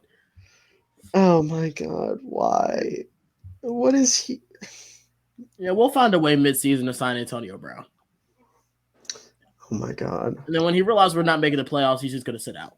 Is there a guy that y'all think Dallas could trade for that would like take us from like questionable to like a certifiably good team? Like just one guy? Realistically, no. But in a dream where, we trade our first round picks and a guy who's in a contract dispute right now, I think Derwin James could take us to be a good team. But that's not realistic at all. It's just not going to happen, yeah. It's not realistic at all. Yeah, there's... I'm sorry. And I don't think Jesse Bates, who's a guy who's probably more realistic for us to trade for, fixes all our problems. Nah, but he'd help. Yeah, he'd help a good bit. I would like that trade for Dallas. He'd help a great deal. Oh, but Dallas paying a safety big money will never happen. Just wait. He's gonna litter tomorrow. Oh yeah, that's gonna be it. Or no, I'm sorry. That's not enough. He's got to like vandalize a 7-Eleven. He's gonna spray paint the word or the name Jerry Jones on the side of a 7-Eleven and get a contract. I mean, Earl Thomas literally saying "Come get me" wasn't enough. He literally he called the game-winning pick, looked at our sideline, and said, "Come get me," and we never traded for him. I still don't know why we never signed him. I'm happy we didn't, but I don't know why we didn't. Because something bad happened with him. What did he do? Oh my god, Earl Thomas, he like beat up his baby mama or something very recently. Oh, did he really? They were like in a bad, maybe he didn't beat her up, but they were in a bad relationship and she filed a restraining order and he violated it. I think he did hit her though. He at least hit her. Maybe he didn't beat her up, but he hit her. Yeah. And then there was some like agreement they had with the court where they could only communicate through this parenting app because they had joint custody of their kids. No, now I remember what he did. He threatened to kill his wife or his ex-wife, his ex-wife's boyfriend, and their kids is what happened. Wow. He was like sending death threats to him through this parenting app. But I think he did hit her beforehand though. I remember he got caught cheating on her in a motel with his brother in the same bed. Yeah, I remember that. Oh my god. Yeah, I remember that. I don't know how Jerry wasn't all over it. That sounds like his cup of tea. Somehow probably would have had somehow hate the guy, but we're probably gonna figure out a way to sign Miles Bridges out of the NBA somehow. Oh my god. Maybe. Miles Bridges is gonna come play tight end when Dalton Schultz leaves. Yep. And then every single game we're gonna hear 27 days, 27 nights playing in the AT&T Stadium. Who was that guy that with the baby formula incident? Who was that again? Was that Jerry Jeudy where he locked the stuff in his car? It was where he locked a baby formula in his car. Oh. Yeah, he locked his baby mama's stuff in the car. It was Jerry Jeudy. When I first read that, I thought he locked his baby in the car. God! Oh my god! He just locks the baby in the car. Come get it, bitch! I was like, and then I heard baby formula, and I'm like, what's the big deal? Well, it was because it wasn't his stuff, and she was like really upset that she couldn't get to her property. Because I think it was more than just baby formula. It was like her purse and her phone, maybe. Okay. I think it was baby formula was involved, but I think it was more than baby formula. I could be wrong, but I think. And there's a baby formula shortage, but I'm pretty sure he can get Uh, some. Yeah. I thought he locked his baby in the car, and I was like, whoa. Well, I mean, if you left the AC on and gave it like Cocoa Melon to watch on its tablet, that wouldn't be too bad. Nah, he wouldn't leave the AC on. Guess. Jerry Judy's not the type of guy to leave the AC on. That's confirmed. Hey, perfect cowboy right there. And he gets injured a lot. That's a perfect cowboy. Oh my god. Hey, shout out Jerry Judy. I said he was the best receiver in his draft class. I'm not a Judy believer. I'm not a Judy believer anymore. I'm not a. No. You know. I'm who's not a one Broncos guy- believer either. I'm not high on them at all. Mm-mm. I- They're the one only team in guy- that division I have going under 500. Really? I don't have them going under 500, but I think they won't make the playoffs. I don't think I have them at like 7 and 10. Or no, I have them at 8 and 9. I got a question. Hmm. What does y'all's playoff picture look like right now? I got it on my phone. Hold on. I have it in the Google sheet. All right. NFC, I've got Bucks, Rams, Packers, Eagles as the top 4 seeds, and then Vikings, Saints, and 49ers as the next 3 seeds. Not in that order, though. 49ers, Vikings, Saints as the 3 wild cards. And then in the AFC, I've got the Chiefs, Bills, Bengals, and Colts winning their divisions, and then Chargers, Ravens, and Raiders, right? Yeah, as the next 3. Okay. So I will the say I have the Cowboys as the first team out in the NFC with 9 wins. I actually have us as okay. Let me get to it. Okay. So Y'all are gonna hate mine. y'all are gonna hate mine too. I have a God. very interesting take in the NFC that I know we're probably Ooh. gonna talk about. So the top 4 teams. I have the Packers getting the 1st seed. I have the 49ers getting the 2nd seed. I have the Saints getting the 3rd seed. I think they could beat the Buccaneers out of the division. And I have the Eagles at 4. And then the wild card teams, I have the Buccaneers at 5, Rams at 6, Cowboys at 7. Okay. I like over the AFC, Niners take. I like the Niners take. I'm a big fan of that. I'm not quite as confident in Trey Lance as I'm assuming you are, but I do think the rest of that team is marginally better than what the Okay, Rams so have going on. The thing I see with Lance is like, I don't see a scenario where he fails. I don't think he's going to fail either, but I don't think he's going to be good enough to win that division is my only thing. Like Yeah. I have the Rams and I have the Rams and the 49ers a game apart. I have the Rams at 12 and 5 and the Niners at 11 and 6. Other way around. 49. Okay. Yeah. Like I can see it going either way. It's just I think I'm not saying I think Lance is going to be bad. It's just he looked rough last year, and I need to see more out of him before I can comfortably say I think he's going to lead that team to winning the division. Okay. But it's just with everything else around him, how fantastic that defense is, how dominant the run game's going to be, his weapons. I don't see a world where he's like terrible or anything. Okay. And then That's over fair. in the AFC, it's more sane here. I still have one team that might be a little questionable, but it's more sane here. Okay. 1, I have the Bills. 2 is the Ravens. 3 Chiefs. 4 Colts. But I have the Ravens and the Chiefs can easily flip-flop. Okay. 5, I have the Chargers. 6 is the questionable team. I think the Dolphins can get the 6th seed, and I have the Bengals at 7. With the Okay. Dolphins, what I see is, and I get it, it's not it. I like their head coach, Mike McDaniel. I love McDaniel too. His last name. I'm I very love their- biased towards him, but I love him. Yeah. And then here's the thing. When you have Tyreek Hill and Jalen Waddle in the same offense, the amount I think that's just going to open up for everything underneath for Tua to get open, like Mike Gesicki. I mean, they added Cedric Wilson. They added a bunch of receivers. They just signed somebody last night for a receiver. I forget. Yeah. I can't remember his name. But Was it you're Muhammad right. Sanu? If it was Yeah, it was Sanu. okay.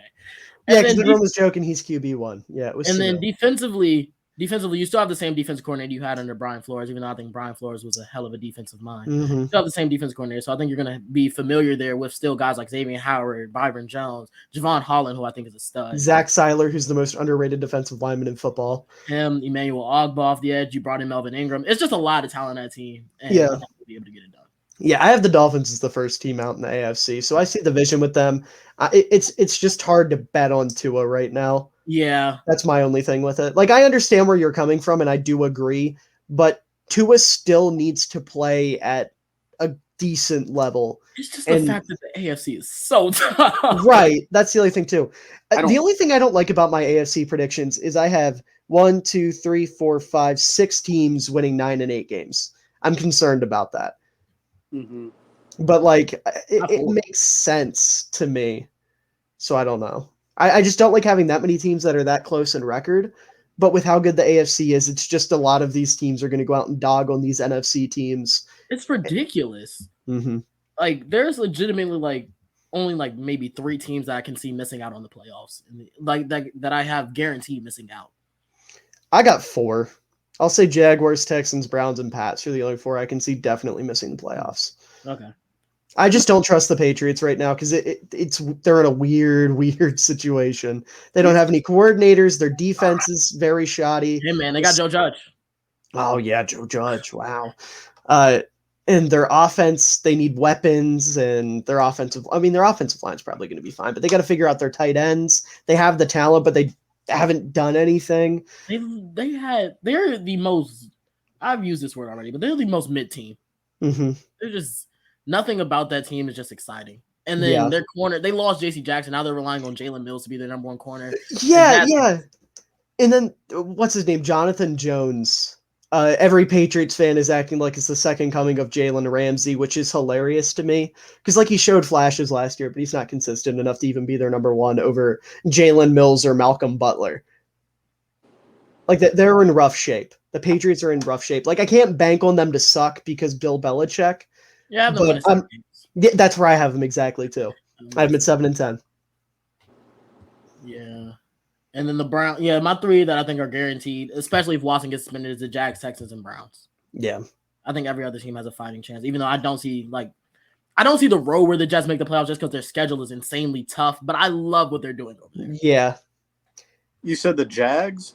Jets. The Jets. Oh, the Jets. Okay, yeah. I was like, I hate what the Jags are doing. Yeah, I hate the Jags and the direction that they think they're going. The Jags are the only team. I'm not going to say the only team, but they're one of the teams I think had a worse offseason than the Cowboys. They made the most forgettable first overall pick in like the past 10 years. I haven't heard a thing about Trayvon Walker. Even today, and this was like the first day of camp, I didn't hear a thing about it. It's because I see the vision with Trayvon Walker, but he's not a first overall pick. He's an athletic freak and he's a good run defender, but he has to basically learn how to rush the passer like from scratch in the NFL. And you're taking him when guys like, oh my God, I'm blanking. Aiden Hutchinson, Kayvon Thibodeau, and even George Karlaftis are sitting right there. They would have all been better picks at number 1. You could have even went offensive line. They could have taken a wide receiver at number 1. They could have took Jordan Davis, and I would have been more satisfied. The Jordan Davis so bad. Oh my! Draft night was just a horrible night because the Eagles took Jordan Davis and then immediately traded for AJ Brown, and I was just like, they were 2 of my guys. Like I love AJ Brown.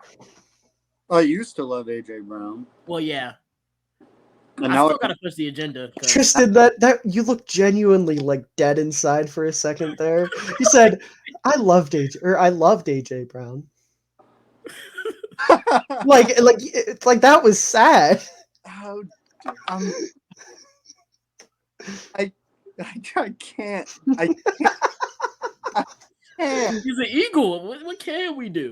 Oh, listen, I love Justin Jefferson. There are 2 teams. Oh my God, sports teams. I'm gonna say something about that across every major sports league in the world. There are 2 teams that I hate, and that is the Philadelphia Eagles and the Los Angeles Lakers. Fuck the Lakers. Hell yeah. But I only hate the Lakers because I'm a Kings fan and they wreck us all the time. But I hate the Lakers because LeBron James is on the team. I love Jason Tatum. I cannot stand the Philadelphia Eagles. Yeah. Hold on real quick. Garnett, would you trade Jaylen Brown for KD? No. I wouldn't. Okay. And it's just because we have the future and the present right now with Jaylen Brown, and I can't guarantee we have the future with KD. Yeah. I don't blame you for that. I don't want to get into it in detail, but I don't blame you for that. Oh, and Jaylen Brown's my profile picture on Twitter, so I can't. Yeah, true. If we're talking about basketball, I just want to get this out there. The Sacramento Kings will win this year's NBA Finals. Just Yeah, shut up. Bulls You're right there with in 6. Bladen with the De'Aaron Fox stuff. okay. What? So you're right there with Bladen with the De'Aaron Fox. Yeah. Hey man, when Bladen talks about the Kings, my heart gets warm. Oh my God. It makes me feel so good. Y'all are doing the most to not talk about the Cowboys. We're talking about the fucking Sacramento Kings right now. Hey Oh my man, God, like, I'd wait, rather you brought up Justin Jefferson. I want to say one thing. Yeah. You brought up him a couple minutes ago. And I want to say one thing. I am so mad I didn't push the Justin Jefferson agenda so much more because I would go back on my notes and I look at my pre-draft rankings. I had Justin Jefferson number 2 under Jerry Jeudy. I am so mad I didn't push that agenda more. I'm so mad. Do y'all think Unfortunate. Justin Jefferson would be like the same kind of player had he gone earlier in the draft, or do you think that he was like Yes. the fit? Yeah. He would be better. If he had a quarterback not named Kirk Cousins throwing him the football, Justin Jefferson would be better. Kirk is holding Jefferson back. And Kirk Cousins, he's a top 10 quarterback. He's better than Dak. Anyone that tells you that Kirk Cousins is a top 10 He's better quarterback than has Dak, never better watched than a down Dak. of football in their life. They just have Google and know how to look up NFL stats. Hey man, Kirk sucks. he is Hey, a I classic. think y'all understand how ecstatic I was when the Eagles took Jalen Reagor over Justin Jefferson. I don't think you understand how ecstatic I was. I wasn't ecstatic. I was absolutely dumbfounded. Fair. I was completely and utterly shocked. Mouth to the floor, just like unreal. But then they made up for it by trading for AJ Brown. So. All right. Like Well- I said, 2022 draft night was one of the worst in my years as a Cowboys fan. 2020 was one of the best. I have a video of me running back and forth through the hallway when we drafted CD Lamb. Like I was so excited. All right. I didn't like the CD Lamb pick at first, but I only didn't like it because I didn't think that we needed a receiver. And then the more I thought about it, I was like, you know what? Yeah, he's cool. He was a dog at OU, and I didn't want to overrate him because I was afraid that if I did, it would come back to being an Oklahoma fan. And so I was pretty quiet on that pick for a while. And then it obviously worked out just fine for us. And you know, I went in the first round of that draft. I wanted Trayvon Diggs, but then I was like, oh, CD Lamb's here. And then we got Trayvon Diggs in the second round. I was so happy the night of the 2020 draft. And then the 2020 season happened and everything just went down. What was the safety out of Alabama that the Giants took? Xavier McKinney. Yeah, I wanted him. I wanted him over Trayvon Diggs. And then I can see it. That didn't work out. But I think we got the better end of that deal personally. Xavier McKinney is a damn good football player. Yeah. I think we got the better end of that deal for what we're trying to do as a team. Like last year, we had a break, don't bend defense, and it worked out. You mean a bend, don't break? No, because we broke a lot, but We we definitely did break a lot. turnovers. And so The emotional roller coaster this team puts me in, especially in that Patriots game, was insane. Diggs gets his pick six. We're up. I'm so happy. Next play, next play. He gives up a touchdown to Kendrick Bourne, where I think that was more on whoever the safety was. I want to say it was KZ. But still at the same unfortunately, it was all Trayvon Diggs' fault. Yeah, but at the same time, the Twitter reaction, the timeline was insane. Oh my God. Was it Trayvon's fault? Hey, listen, if you guys want a good safety, I will happily give you Eddie Jackson for a 7th round pick right now.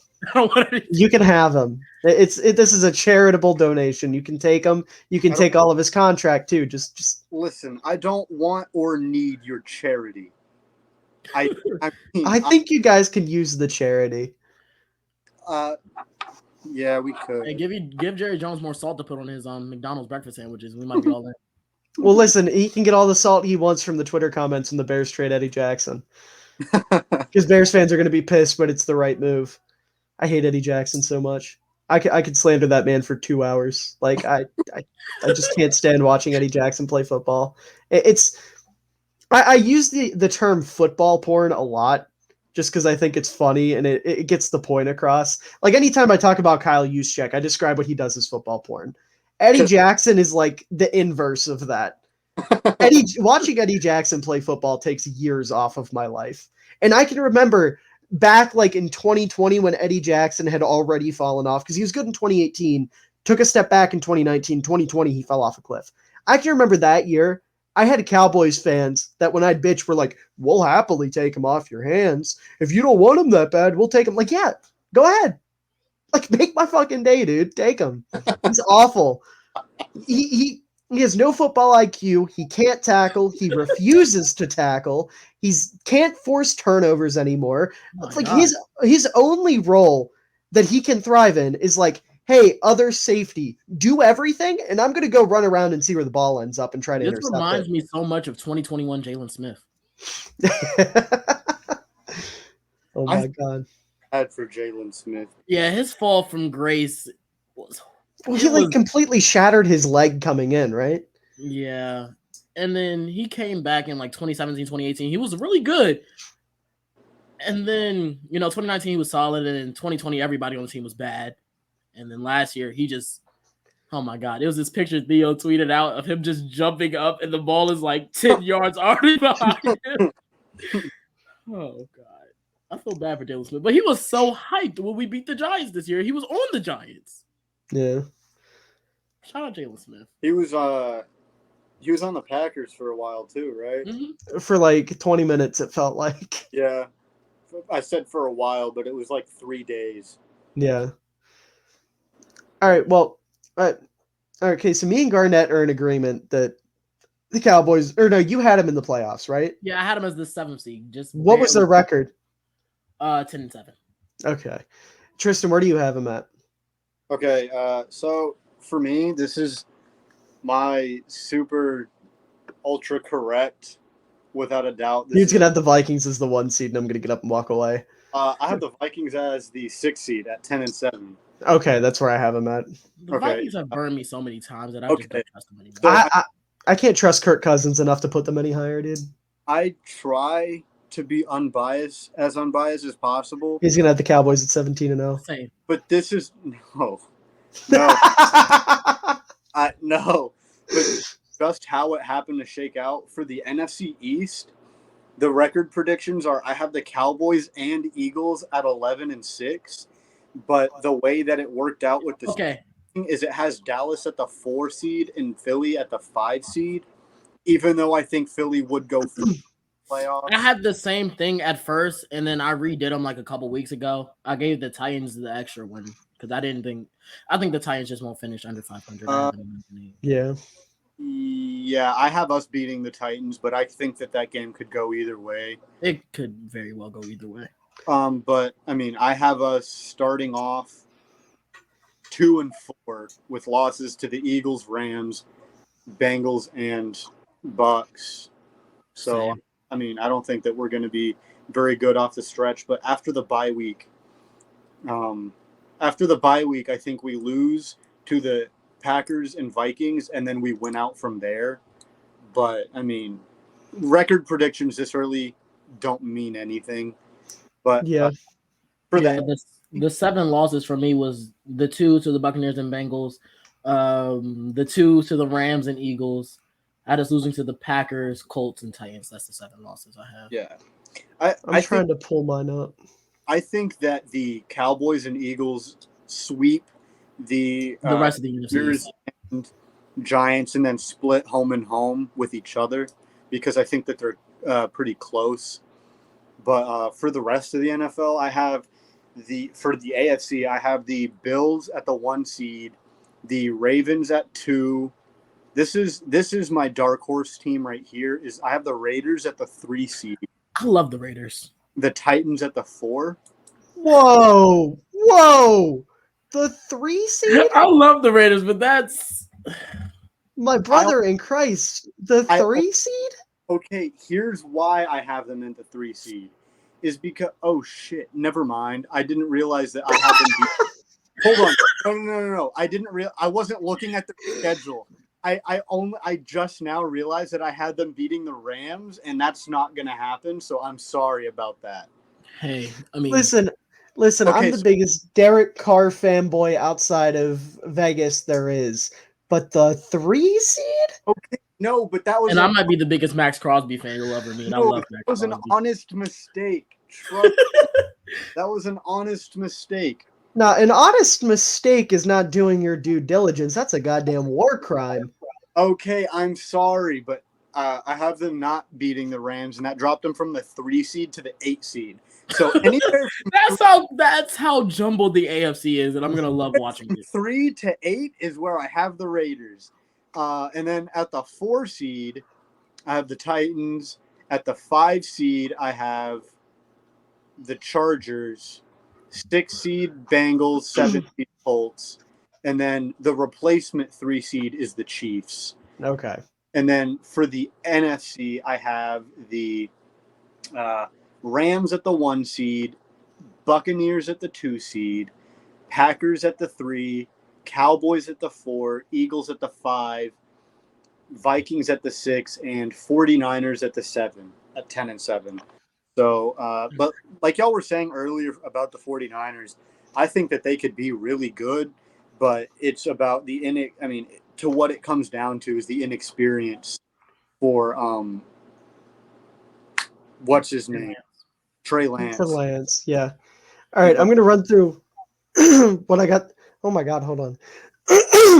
One thing I gotta say is people are gonna be very confused if they skip through this podcast and see us talking about the 49ers, but this is a Right. Cowboys. Yeah, so because of that, I'm gonna tell y'all what I got the Cowboys doing here. So I've got them losing to the Bucks, Bengals, Rams, Eagles, Packers, Vikings, Titans, and then losing that last game against Washington. I can see it. Like, I got Washington at 7 and 10. I just feel like there's a world where it comes down to that last game and Carson Wentz just lets it hang all over the Cowboys to keep them out of the playoffs. Hey, I feel like somehow, some way, Sam Howell might start that game. So what do you have our record at? 9 and 8, just out, literally the first team out of the playoffs. No, we're all in the same area. 9 and 8. I have them at 10 and 7.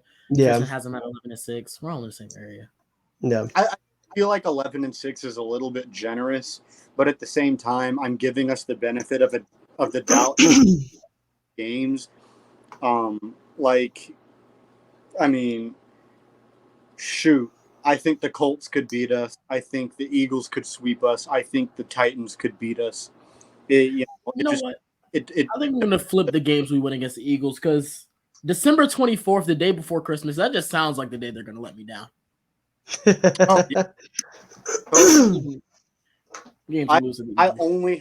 just have them both winning at home. Yeah. Not fair. All right, I've got one more question. It is. But I've got one more question for you guys, and I think we'll be able to kind of wrap it up here. Tristan kind of brought it up at the very beginning, and I feel like it's very fitting to end with this. Is Dak top 10? Yes. Yes. Yeah, he is. Okay. And what's your top 10 then? I saw Tristan's, and Tristan got in a fight with some dude on Twitter over his top 10. Okay, listen. The guy didn't understand the guy didn't understand what that list was. Yeah, you just listed 10 names and he thought it was your order, and your order was goofy as shit. He was like, "Oh, you had that number 5." I was like, "No, that's just basically a randomly generated." Didn't you put Mahomes at 7? Dude, I don't even remember. He literally just listed out 10 names, not meant to be in order. And it was an older dude too. He popped in. He was like, "Yeah, I like that order." You look like you did your homework. The word for word, he said you look like you did your homework.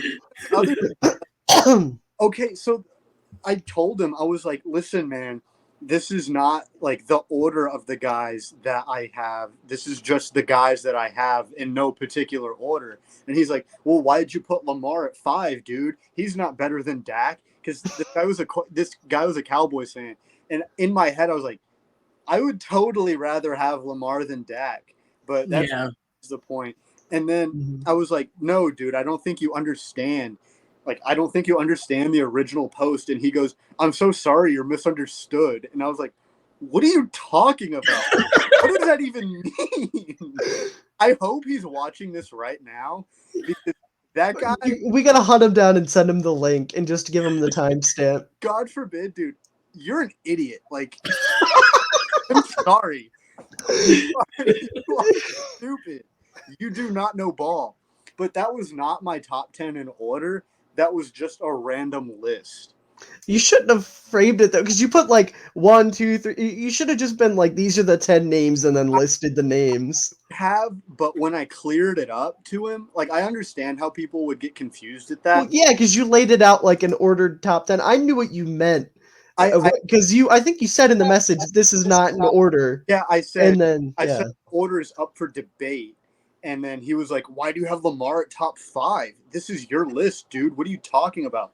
Like, what? Like, you're such a loser. Like, what a weirdo. Oh my gosh." I got into an argument. I didn't get into an argument, but I got into, I guess, a debate with a guy on Twitter because where I have Dak in the top 10, I have him at 9. But I think he could easily be, excluding Deshaun Watson, he could easily be 11 because the two guys I have below him are Kyler and Burrow. And okay. I got into a real debate about Burrow, but the thing was, it wasn't like an educated debate. The guy's only real point for the Burrow thing was Burrow has the it factor and Dak just doesn't. There it is. What is the it factor? There it is. He's got that dog in him.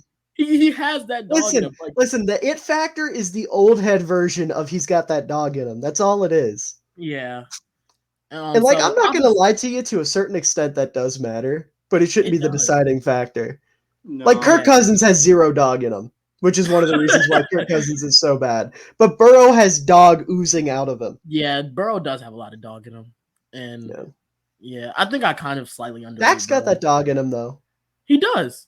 He does. But my full top 10 is Mahomes at 1, Rodgers at 2, Allen at 3, Herbert at 4, Brady at 5. And here's where I get a little bit dicey. I kind of just like these, like 6 through 10. I feel like after the top 5, it's very up for debate. I kind of throw guys in there, and I'm just like, who would I rather have at this point? And then I think, who would I be most scared to game plan for? So I have Lamar at 6, Stafford at 7, Russ at 8, Dak at 9, Kyler at 10, Burrow at 11. But I think Burrow could easily be inserted in the top 10. Okay, I'll give you mine real quick because I've got Dak at 13. Oh, wow. Yeah. So I've got Mahomes, Rodgers. You're a Derek Carr guy. Mm-hmm. I'm a big Derek Carr guy. So I've got Mahomes at 1, Rodgers at 2, Allen at 3, Brady at 4, Herbert at 5, Stafford at 6, Burrow at 7, Russ at 8, Watson at 9, Kyler at 10, Lamar at 11, Derek at 12, and then Dak at 13. But I see the argument for Dak over Carr. I'm not going to fight you on it. I understand it completely. So I would say 12 or 13 is my sweet spot for Dak. Hey man, but that's our QB stat, and Carr beat Dak. So can I say something real quick? I mean, I already told you, David, but I cannot and I will not rank a guy that did not play the year before. I get that. So I will not rank Michael Thomas in my receivers, and I will not rank Deshaun Watson for my quarterbacks. And I have a hard time ranking quarterbacks that were out for an extended period of time. So I have a tough time ranking Lamar. But guys that didn't play a single snap last season, I won't rank. And so that's why I didn't have Watson in my top 10. Yeah, that's why I have Watson. Yeah, if you want to take Watson out of the equation, Dak absolutely has a top 10 argument. Yeah. That's what I'll say. That's how I look at it. Yeah, and speaking of just guys that get hurt that are incredibly hard to rank, I find that incredibly hard with Christian McCaffrey because when he's on the field, even this year, when he's on the field, he's top 2. Really, really good at football. He's great, but he only plays like 6 games a season and then disappears. Yeah, until next season. It's rough, man. Injuries are hard to rank these guys. It's really unfortunate that we have so many injury-prone superstars. Like poor Saquon, man. Oh my God, I guess I can't love him anymore because he's on the Giants, but I love Saquon in college. I loved watching Saquon. He got to the NFL, and that game against the Jaguars, his first game, I was like, oh my God, I'm going to have to go against this guy for 6 straight years, him just dominating us. But then every time we get a chance, he's normally hurt. So yeah. I found that Twitter thread that we were talking about. Oh no. We'll let you read the thread and then we gotta wrap up. Okay, so the first thing I said was Dak is inside the top 10 and borderline elite. And then, David, you responded and said, out of curiosity, who's your top 10? And then I said, Aaron Rodgers, Patrick Mahomes, Josh Allen, Tom Brady, Lamar Jackson, Joe Burrow, Matthew Stafford, Justin Herbert, Dak Prescott, Kyler Murray. And then at the bottom of that, I said, the order is up for debate. so I'm flexible there, but these are the 10 best QBs in the NFL. And then this kid named Metstown, a.k.a. Shane Shady, said Lamar at 5 is a joke. Burrow, Stafford, Herbert, all better by a lot. Dak, Kyler, and Lamar are close. And then I said, that's not my order. And then he said, who said I said it was your order? I'm just giving you my opinion. And then I responded to him and said, you said that was my order. And then he said, you said it's your order, dummy, and your order sucks. And then he said, and then, no, I responded and said, bro, I literally said the order is up for debate, AKA that's not my order. It is for the most part, but towards the end it gets really messy, so I leave that part alone. Then he says, Lamar at 5 is your order, and that tells me your opinion doesn't matter. And I never said it was your order, like you mentioned, what makes you a liar and a dummy all in one. And he says, and then I said, I don't think you understand the original post. And then the last reply I got was, I understand that you're misunderstood. I love Twitter, man. It's a great place. It's Oh so my god. Listen, you're skipping over a couple golden responses here though. Like I replied to yours and I said, see, I can't get behind Dak over Russ and Watson. I think Dak's ceiling right now is QB 12, QB 11 if Watson gets what he deserves, which I disagree. I would say he's QB. I can see the top 10 argument. And then some guy replied to me and said, this guy's fucking absurd and hilarious. And then Martin McCool, also known as Malcolm, said, I think your list is fine, but these lists are just flawed. Mahomes is 1 until he's not. Rodgers 2, same. Brady until he retires. Probably Allen. 5 through 13 can all win and are really good, but the rankings are completely subjective and vary from week to week. And then it's Mitchberg. I'm not taking Dak over Russ. Sorry. Oh. Dude, these guys. No, the homework guy was somebody different. That was Dr. Jeff Mitchell, who is an older gentleman. I mean, he's a doctor. An older gentleman. Yeah. Dr. Jeff Mitchell. His bio is loving life, retired Army officer. I love my family. Jesus, all MD sports, MD seafood, crab cakes, reading right now, Snowstorm in August by Jefferson Morley. He's from Baltimore. Oh, David, can I point something out? When I responded to you and said that I don't rank Watson inside of my top 10, you got a fat ratio for me there. So I just want to. Oh, I did? Yeah. Oh my got god. 5. Unfortunate. Yeah. Just thought that I should point that out. Ratios were fun until everybody just started commenting. Dude, I accidentally ratioed the fuck out of Nico yesterday. What did bad. Hold on, let me find the tweet. I need to find that. So Nico, so there's this picture of Russell Wilson, right? And he's standing in front of this big army Jeep with his jersey on. And Nico said, this is cold. And I responded and said, you already know the next picture. He said, let's take a silly one. And he has 258 likes. I have 1,091.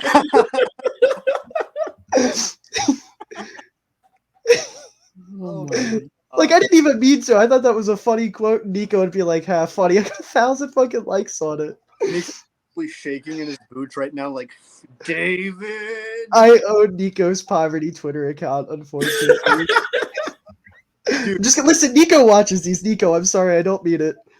Dude, I really wish that I had the confidence that Nico had to post this much on TikTok, because I used to do sports stuff and I would get freaking mauled.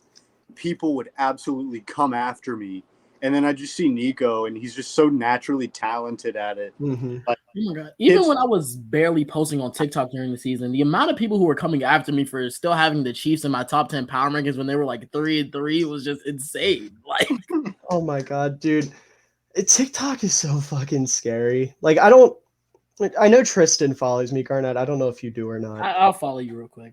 Okay, if you go back and you dig into my old TikToks, there's so much weird shit back there. I had someone randomly like a TikTok of mine the other day, and I actually made a TikTok about it, where it was this old trend where you would have something, you would get multiple options for it, and it played a gunshot noise. Mm-hmm. Yeah, and you pop it out, and it was it was the corniest shit ever. I put like, how am I going to spend homecoming? And it was like, get a date, go with friends, ask a girl, all this different stuff. And I knocked them all out and then went with like watch Bears highlights. I saw that. Yeah, I just God. followed you on my sports account that I barely post on. I need to Okay. But yeah, TikTok's weird. And then after that, like I started posting on TikTok during a bet for over quarantine with the kids in my fucking show choir. So a lot of my posts are like choir related and Star Wars related. And then I started making jokes about Mitch Trubisky and Nick Foles when that was a thing. And I started getting a following. And then eventually I was like, you know what? I'll talk about sports on here. But it is weird. And the fact that Nico has the confidence to like give actual takes when he, as is his age and was doing it even when he was younger is absolutely crazy. Yeah. Oh my God. The old like stitches of Nico and his voice transformation is just, it's so funny to me. Because like he used to have the super high voice, and I was watching him probably last year, and even change in voice from last year to this year for him is crazy. Because I'll go back, I'll watch an old video of his, and I'll be like, damn, that's the same person. But it's even crazier to me that he's younger than I am, yet he knows so much more. He has so much confidence. Like, if he wants to go into, commentary for football, I mean, he's got a future there. Yeah. I mean, he's oh shit. Yeah.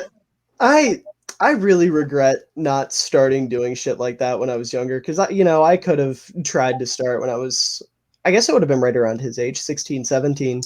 And the fact that he's got that head start is so awesome for him. I'm proud of him. It's great. But like I'm in the same boat. I'm trying to get into like sports broadcasting and sports journalism as a long-term career. And that's why I'm doing this stuff, to have like obviously it would be cool to get a following and maybe just do this instead. But like at the very least, I'm going to have a portfolio, because like if I apply for a job, I can be like, I got this, you can see my work. You already know what I'm capable of. And that's exactly what I want to major in, is broadcast journalism when I get on. Yeah, I was blessed my junior year and senior year of high school. My school had like a morning announcements, like news show, so to speak, and I did the sports on there. So I got like a little bit of a start with that. And then I brought that into TikTok. Yeah, that's cool. I mean, for me, like I'm going into college. Like I move August 15th to college, and I'm majoring in special education. But, my main goal is I want to be a football coach. And so okay. Like it's hard to get like a platform for coaching, but at the same time, if coaching doesn't work out, then commentary or being like just. I mean, if you go out there, I mean, there's a lot of pages on TikTok where they just like break down film. If you did that, I mean, you can show that you know the game and you have a little bit of something there. Like God, I follow this one guy. I can't remember his name off the top. Coach Williams, I think he's a DB's coach, and he's really, really smart. And he does a lot of just breaking down film and explaining what corners are doing right and wrong and things like that. So you could try that. Well, that's definitely a possibility. I mean, even though you said you're not a big film guy. Yeah, I am, but I'm only a big film guy for offensive linemen. Right. And nobody cares about what the offensive linemen are doing. Listen, I get people getting excited about fullbacks and asking me for fullback film review. Well, because fullbacks are like, no one talks about them. Enough people talk about offensive linemen. But there's no one that's like the offensive line guy. Like, yeah, Theo Ash will post a video being like, look at how good this pancake block is. But if you're like, look at this guy's technique, he did this, and this right, his footwork's perfect. Like, if you go in depth with it and really go at it, you can get a following off of that, because nobody's doing that with linemen. That's the thing. You got to find like, for lack of better words, if you want to blow up on there, you got to find a little bit of a niche. Like, you got to find a staple, so to speak, or a brand. Like, unintentionally, fullbacks have become my brand. Yeah. You just got to run with it. Like, you find something that works and you run with it. Or you got to be completely ignorant. One of the two. Yeah, or you got to be a complete dumbass. Or you got to have, like, some insane personality, like you're fucking wee hooping. Yeah. I was about to say wee hooping. You got exactly like wee hooping. I know he puts on a personality, and it's not. No, he knows ball. I don't like his videos because I can't separate the fact that Ravens on top. That's not actually who he is. Mm-hmm. I can't separate that for sports. because there are too many people that actually think that way. See, I was like that with Connor Burns for a long time. And I actually had a little bit of beef with Connor Burns because of it, but we're good now. But he's really mellowed out. He's not as big of a shit talker anymore. But I used to hate him when he was. Really? Yeah, he used to be a big time shit. Like it was for the purpose of trolling. You know, he was doing it to be funny, but like he was a big shit talker. I've never, I did follow him a while back, but I never really. Well, I only knew about him because somebody in my comments called me a Walmart brand version of him back when I used to only talk about the Bears. And I was like, and that's what happened. I made a video and I was like, am I the only one that thinks this guy's kind of annoying? No, and then his girlfriend found it and was like, well, if you actually watch what I can't do that. That's mean. I'm not actually trying to be mean, but like, you know, she got upset and then Connor got upset and it was a whole thing. I'm not gonna lie, that's one of my favorite insults to call somebody a Walmart version of somebody else. It's one of my favorite things to say. Walmart has some good value stuff, though. It does. Like, but Walmart low key better than name brand half the time. Yeah, sometimes it's a compliment. Like, like if I got called a Walmart brand Fruit Loop, I'd take that. Yeah, for real. Like Walmart brand cereal kind of hit. But I mean, if I got called like. This would never happen, but if I got called like a Walmart Nico, then I'd be like, "How right, then? Walmart Nico?" But like, you know, I used to watch Connor's videos. I think that's his name, right? Connor Burns. Yeah, Connor Burns. He always has the bear down. I used to watch his videos, but I stopped a while back.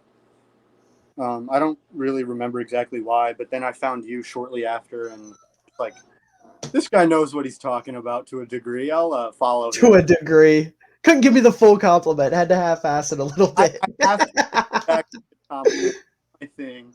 I'm just kidding. I'm giving you a hard time. No, I appreciate that. Thank you. See, listen, that's my fullbacks. See, that's my thing. Listen, this has been such a cool experience for me. Just like to kind of bring this all together and wrap it up because we've been going for over 2 hours now. I feel like we said that like 3 times. Right. But like to pull it all together and wrap it up, a lot of the people I have had on here, because I didn't have the luxury of going out and getting like 4 different content creators for every single team, a lot of people have just been followers or people that came across my videos or whatever. And it's been so cool to talk to people because half the people I've talked to know more shit than I do. Yet I'm the one with the platform, which is so funny. Like, I'm not saying I think I'm stupid. Like, I feel like I know what I'm talking about. But I talk to some of these guys and they're pulling out like, you know, talking about the alignment of different defensive tackles and all this kind of stuff. That's just, I know, but I don't have the confidence to sit down and like explain in depth. Like I can understand it, but I don't have the vocabulary, so to speak. Right. Because this like trying to be technical with stuff is still pretty new to me. Because, like, I'm used to sitting on the couch with my dad and being like, yeah, that dude did that thing pretty fucking good, didn't he? You know? And I can't do that on TikTok. I got to be like, this guy's finesse move rushing was incredibly impressive in this game. And his prowess. Like, right. You got to be very technical with it. So I'm still behind on a little bit of that. Yeah, but, like, talking to people that I don't want to say are, like, smaller than me because I'm not a big creator. But, like, people that have a smaller following than me knowing more than me is just absolutely crazy. And it's been awesome to talk to fans because I keep getting compliments. I'm like, well, thank you. I don't deserve it, but thank you. Yeah. I mean, but like I said earlier, you know what you're talking about. I mean, I follow you for a good reason. Like, I know more about football because I follow you. I know more about football because I follow Stay Hot Pod. I know more about football because I follow Nico. Like, I only follow people sports like that know sports because I want to gain a better like knowledge of football. And I mean, you do a damn good job at that. So the only guy who I follow that probably I don't gain a better knowledge of sports from is We Hoopin', just because I think he's just a goofy little guy. Yeah, he's just a goofy fella. Nothing wrong with that. I want to backtrack a little bit. I feel like I kind of undersold myself. I want to point out, I feel like I do know what I'm talking about because I do that all the time. I'm very much a self-deprecating person and I don't like it, but it's how it is. Yeah. Like whenever I hit a milestone on TikTok, I make the exact same video. I'm like, people saw this goofy ass face and they're like, I like him. I want to hear more of what he has to say. And I'm like, I can't believe it. You know, like, no, but the thing is that is exactly how it happens though. Yeah, it is. It is. Oh, this guy, like they like people all over TikTok will be like, oh, this person, I like this one video, I'm gonna follow them because that's Right. Right. so you can make one good video and get 100 new followers off of that one. Video. It's crazy how that shit works, and I still don't fully understand it myself. Yeah, it's like I'm still learning. Like TikTok's been kicking my ass the past couple days. Like it's doing this weird thing where I don't want to sound like a bitch complaining about views and likes and all that, but like normally when I post a video, I'll get decent interactions at the very start, and then it'll kind of progress slowly throughout the day and build up to like 2,000 or 3,000 views. What's been happening is I'll get like 4 views in the first hour, which normally I have like 120, 130, and then it'll randomly skyrocket an hour later to like 3K, and it's like, what the fuck? I think they changed their algorithm or something, but it's been so goofy, and I've been panicking over it like a bitch. It's such a weird app. When I post, I always panic at first. I'm like, do people think I look like an idiot for this? Is this a good video? And then like the next day I'll forget I posted it, and it'll get like 9 likes, and I'm like, oh, sweet.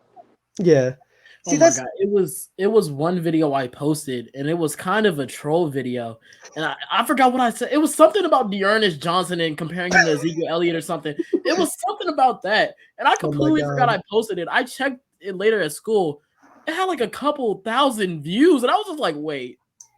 And people were just in the comments like Cowboys fan, something like that. I forgot what I said. Dude, my most viewed video on TikTok is me talking about a goofy Twitter interaction that happened between Marlon Humphrey, Pat Ricard, and Kyle Hamilton, where like Marlon Humphrey was trying to force Kyle Hamilton into going one-on-one with Pat Ricard in an Oklahoma drill. Because he tweeted out, he was like, hey, Pat Ricard, this kid said he wants to smoke. Yeah. And then Kyle Hamilton responding was like, respectfully, Mr. Ricard, I don't want the smoke. I would rather not go against you. And I said something like, this just shows that fullbacks are the best position in football, and nobody wants to mess with this guy in the trenches. And every response is either I could take Pat Ricard, or these 30 players could take Pat Ricard, and they forget he's like 6'3", 300 pounds, pure muscle. Former defensive end. Mm-hmm. Defensive tackle, yeah. Defensive lineman. Same thing. Depending on the scheme, same thing. Yeah, I didn't in the video. That's my most viewed TikTok. I definitely spelled Dearness Johnson's name wrong too. So, I just kept it up. Yeah, but my most viewed TikTok is it's like 2016 Clemson. Where are they now? And I like go through all the players, and then when I get to Deshaun Watson, it cuts to Harris County Jail. And I thought that at the time, I thought that it was really funny. But now I feel like it's in bad taste. I mean, it's okay to joke about certain things on there, but it is tricky. The other one of my most viewed TikToks, I was making fun of Carson Wentz. It was when he had that play against the Titans where he like switched the ball to his left hand and then threw it. And I was like, okay. I was like, oh, here's the top 10 plays of whatever week it was. As you see, Carson Wentz touched to his left hand, and then the video just cuts out when he throws the interception. I thought it was so funny. Oh man, it's I don't know. TikTok's weird. It's a weird app. Nothing about it makes sense. The algorithm's all goofy, and people that look like me can build a fucking platform on it, which is hysterical to me. Like, it's supposed to be a dancing app too, but yeah, it went from a dancing app to everything but. Yeah. Like, if you notice, Addison Rae, at least for me, never pops up anymore. Like, I used to get her all the time on my For You page. She's gone. I've never gotten any like Addison Rae or Charlie or I forgot which one it was, but one of them popped up on my For You page once, and I don't think y'all understand the confused look on my face when they did pop up. I was just like, wait. Dude, I've heard about them. Yeah, my For You page right now is straight up football, and then the little like Reddit posts with the Subway Surfers in the background. That's my entire For You page. I used to like those, but it's the same ones over and over and over. And the stories are so like incredibly unbelievable. Yeah, they're all fake. Yeah, it's like, am I the asshole? I shot my kids because they ate my grilled cheese sandwich. And then all the comments are like, no, you're not, dude. That's totally reasonable. I saw one the other day, and it was like, oh my God, this was awful. Okay, this will be the last thing I say, I promise. Okay. Actually, you know what? I'll just wait. It will. I'll just say it on camera. So it was like, I want to get rid of my 7-year-old child. Am I the asshole? And it was like, this woman had this severely disabled kid who was like completely bedridden, couldn't speak, couldn't move, couldn't eat, laid in like a hospital bed with an IV in the back corner of the house or something, right? And she was like, I think her husband died in an accidental work accident that she said she's convinced was like a suicide. And like, she was going on and on and on. And she was like, so am I the asshole if I just take it? Not her, it. Am I the asshole if I take it and drop it off somewhere? And all the comments are like, no, I totally understand the hardship. Like, you're calling your kid off somewhere. It's crazy. Yeah, and the worst part is like it's like I said, fully bedridden. So like, what are you gonna do? Just like wheel the bed out in the road and just push her? Bro, I can't even imagine that just like somewhere in like the middle of like DC or something. It's gonna be like that one episode of SpongeBob where Mr. Krabs is in that hospital. Oh my god, yeah. Oh, that is messed up. People are fucked up. And like I said, they're all fake. There's no way that's actually, I don't know. That one might be slightly believable because people are crazy. I don't know. It's hard to tell half the time. But I guess Reddit's not real. I'm convinced. It's a social experiment gone Every wrong. social media app, I just get convinced is not real more and more by the day. Mm-hmm. But unless you guys have anything else you want to add, please say no. I think we're finished. Yeah, I think I think as a community, I think it'll be a dishonor if I don't, say something completely ignorant. And the Dallas Cowboys will be your 2022 Super Bowl champions. So yeah, man, I dispute that. All right, well, you know what? I'll call it then. I'll give you an even crazier take. I can't pull my mic up to my face because I'm working on this shitty headset. But like, Simi Fehoko is going to be the offensive player of the year. Oh my god! I remember when I found his TikTok on draft the day we drafted him. Me too. He has a TikTok? Yes. No, I found his TikTok like a month before we drafted him. Dude, I like Simi Fehoko. Yeah. Is that how you say that? Yeah. Yeah. Simi Fehoko. Yeah. Okay. Yeah, he's tall. He's quick. He's a football player, man. Last thing I'm gonna say. I'm gonna mute after I say this. So let's make sure it's the last thing I say. Okay. I am so sad that Malik Turner is not on the team anymore. He was one of my favorite. Like, it's weird because he didn't get that much playing time, but every time he was in the game, he made a play. Yeah. It was insane. That Washington play comes to mind. Literally. I was like wait. Broken tackles. Yeah, I'm done. All right. Well, yeah, I think that about wraps it up. Real quick before we head out, since we were talking about our TikTok so much, if you guys want to plug any of your social media, you're more than welcome to do so. Well, I guess I lied to y'all, so this is not the last thing I said. My Twitter name is Garnette, and my TikTok is OfficiallPTTW. It's played through the whistle. It's a little brand I've been working on. I just haven't really been able to launch it for real. Fallon. My TikTok is Tristan device. So hold on. Shit, I forgot. No, when I made my account, I misspelled my name and it just kind of stuck. But it is __TIRTSAN _DVAIS. And that'll be in the description because I know nobody got that. Nobody's gonna actually type that in. Really blame you. And then my Twitter is @TBoogieDavis. So that's all I'm gonna plug. I'm not gonna plug my Instagram or anything like that because that's a fair enough. Nobody needs to know the real Tristan, just his online persona. No, I just don't want them to see who my family is and then go harass them if I have a bad take. Okay. Dude, that would be such a Twitter thing to do. They like find your mom and call her a whore because you said Dak was top 10. Like, I know that's extreme, but like, am I wrong? Oh no, it's probably happened before. It's happened before to somebody. Oh, one of my favorite nights on Twitter was after the Super Bowl when every single NFL player was just trashing Eli Apple. That was one of the most funniest nights on Twitter I've ever had. All right. Well, yeah. Like I said, everyone's links will be in the description down below. Thank you guys again so much for coming on. It was a ton of fun, as you can tell by us going for, Jesus Christ, where's it at? There it is. Us going for almost 2.5 hours, 2 hours and 23 minutes. But yeah, I really appreciate it. And to everyone out there watching, make sure to let us know down in the comments below if you disagree with anything we said. We were obviously pretty negative towards the Cowboys, so if you're a bit more optimistic about them, go ahead and yell at us. Probably not going to care, but like do it anyways because comments are good for the algorithm. And if you disagree with our takes on any players or you want to bring up a player we didn't really talk about, by all means, go ahead and let us know above all else how the Cowboys are going to do this year. And if you could leave a like on this video as well, I would really appreciate it. This takes a ton of time out of my day, a ton of work to do and whatsoever, or whatever. I enjoy it, but it is time consuming. So to know there's a little bit of support out there would be pretty nice. And to anyone out there watching, and of course, the two guys here with me, I hope you have a wonderful day, night, evening, afternoon, whatever time of day it is for you. I hope you enjoy it.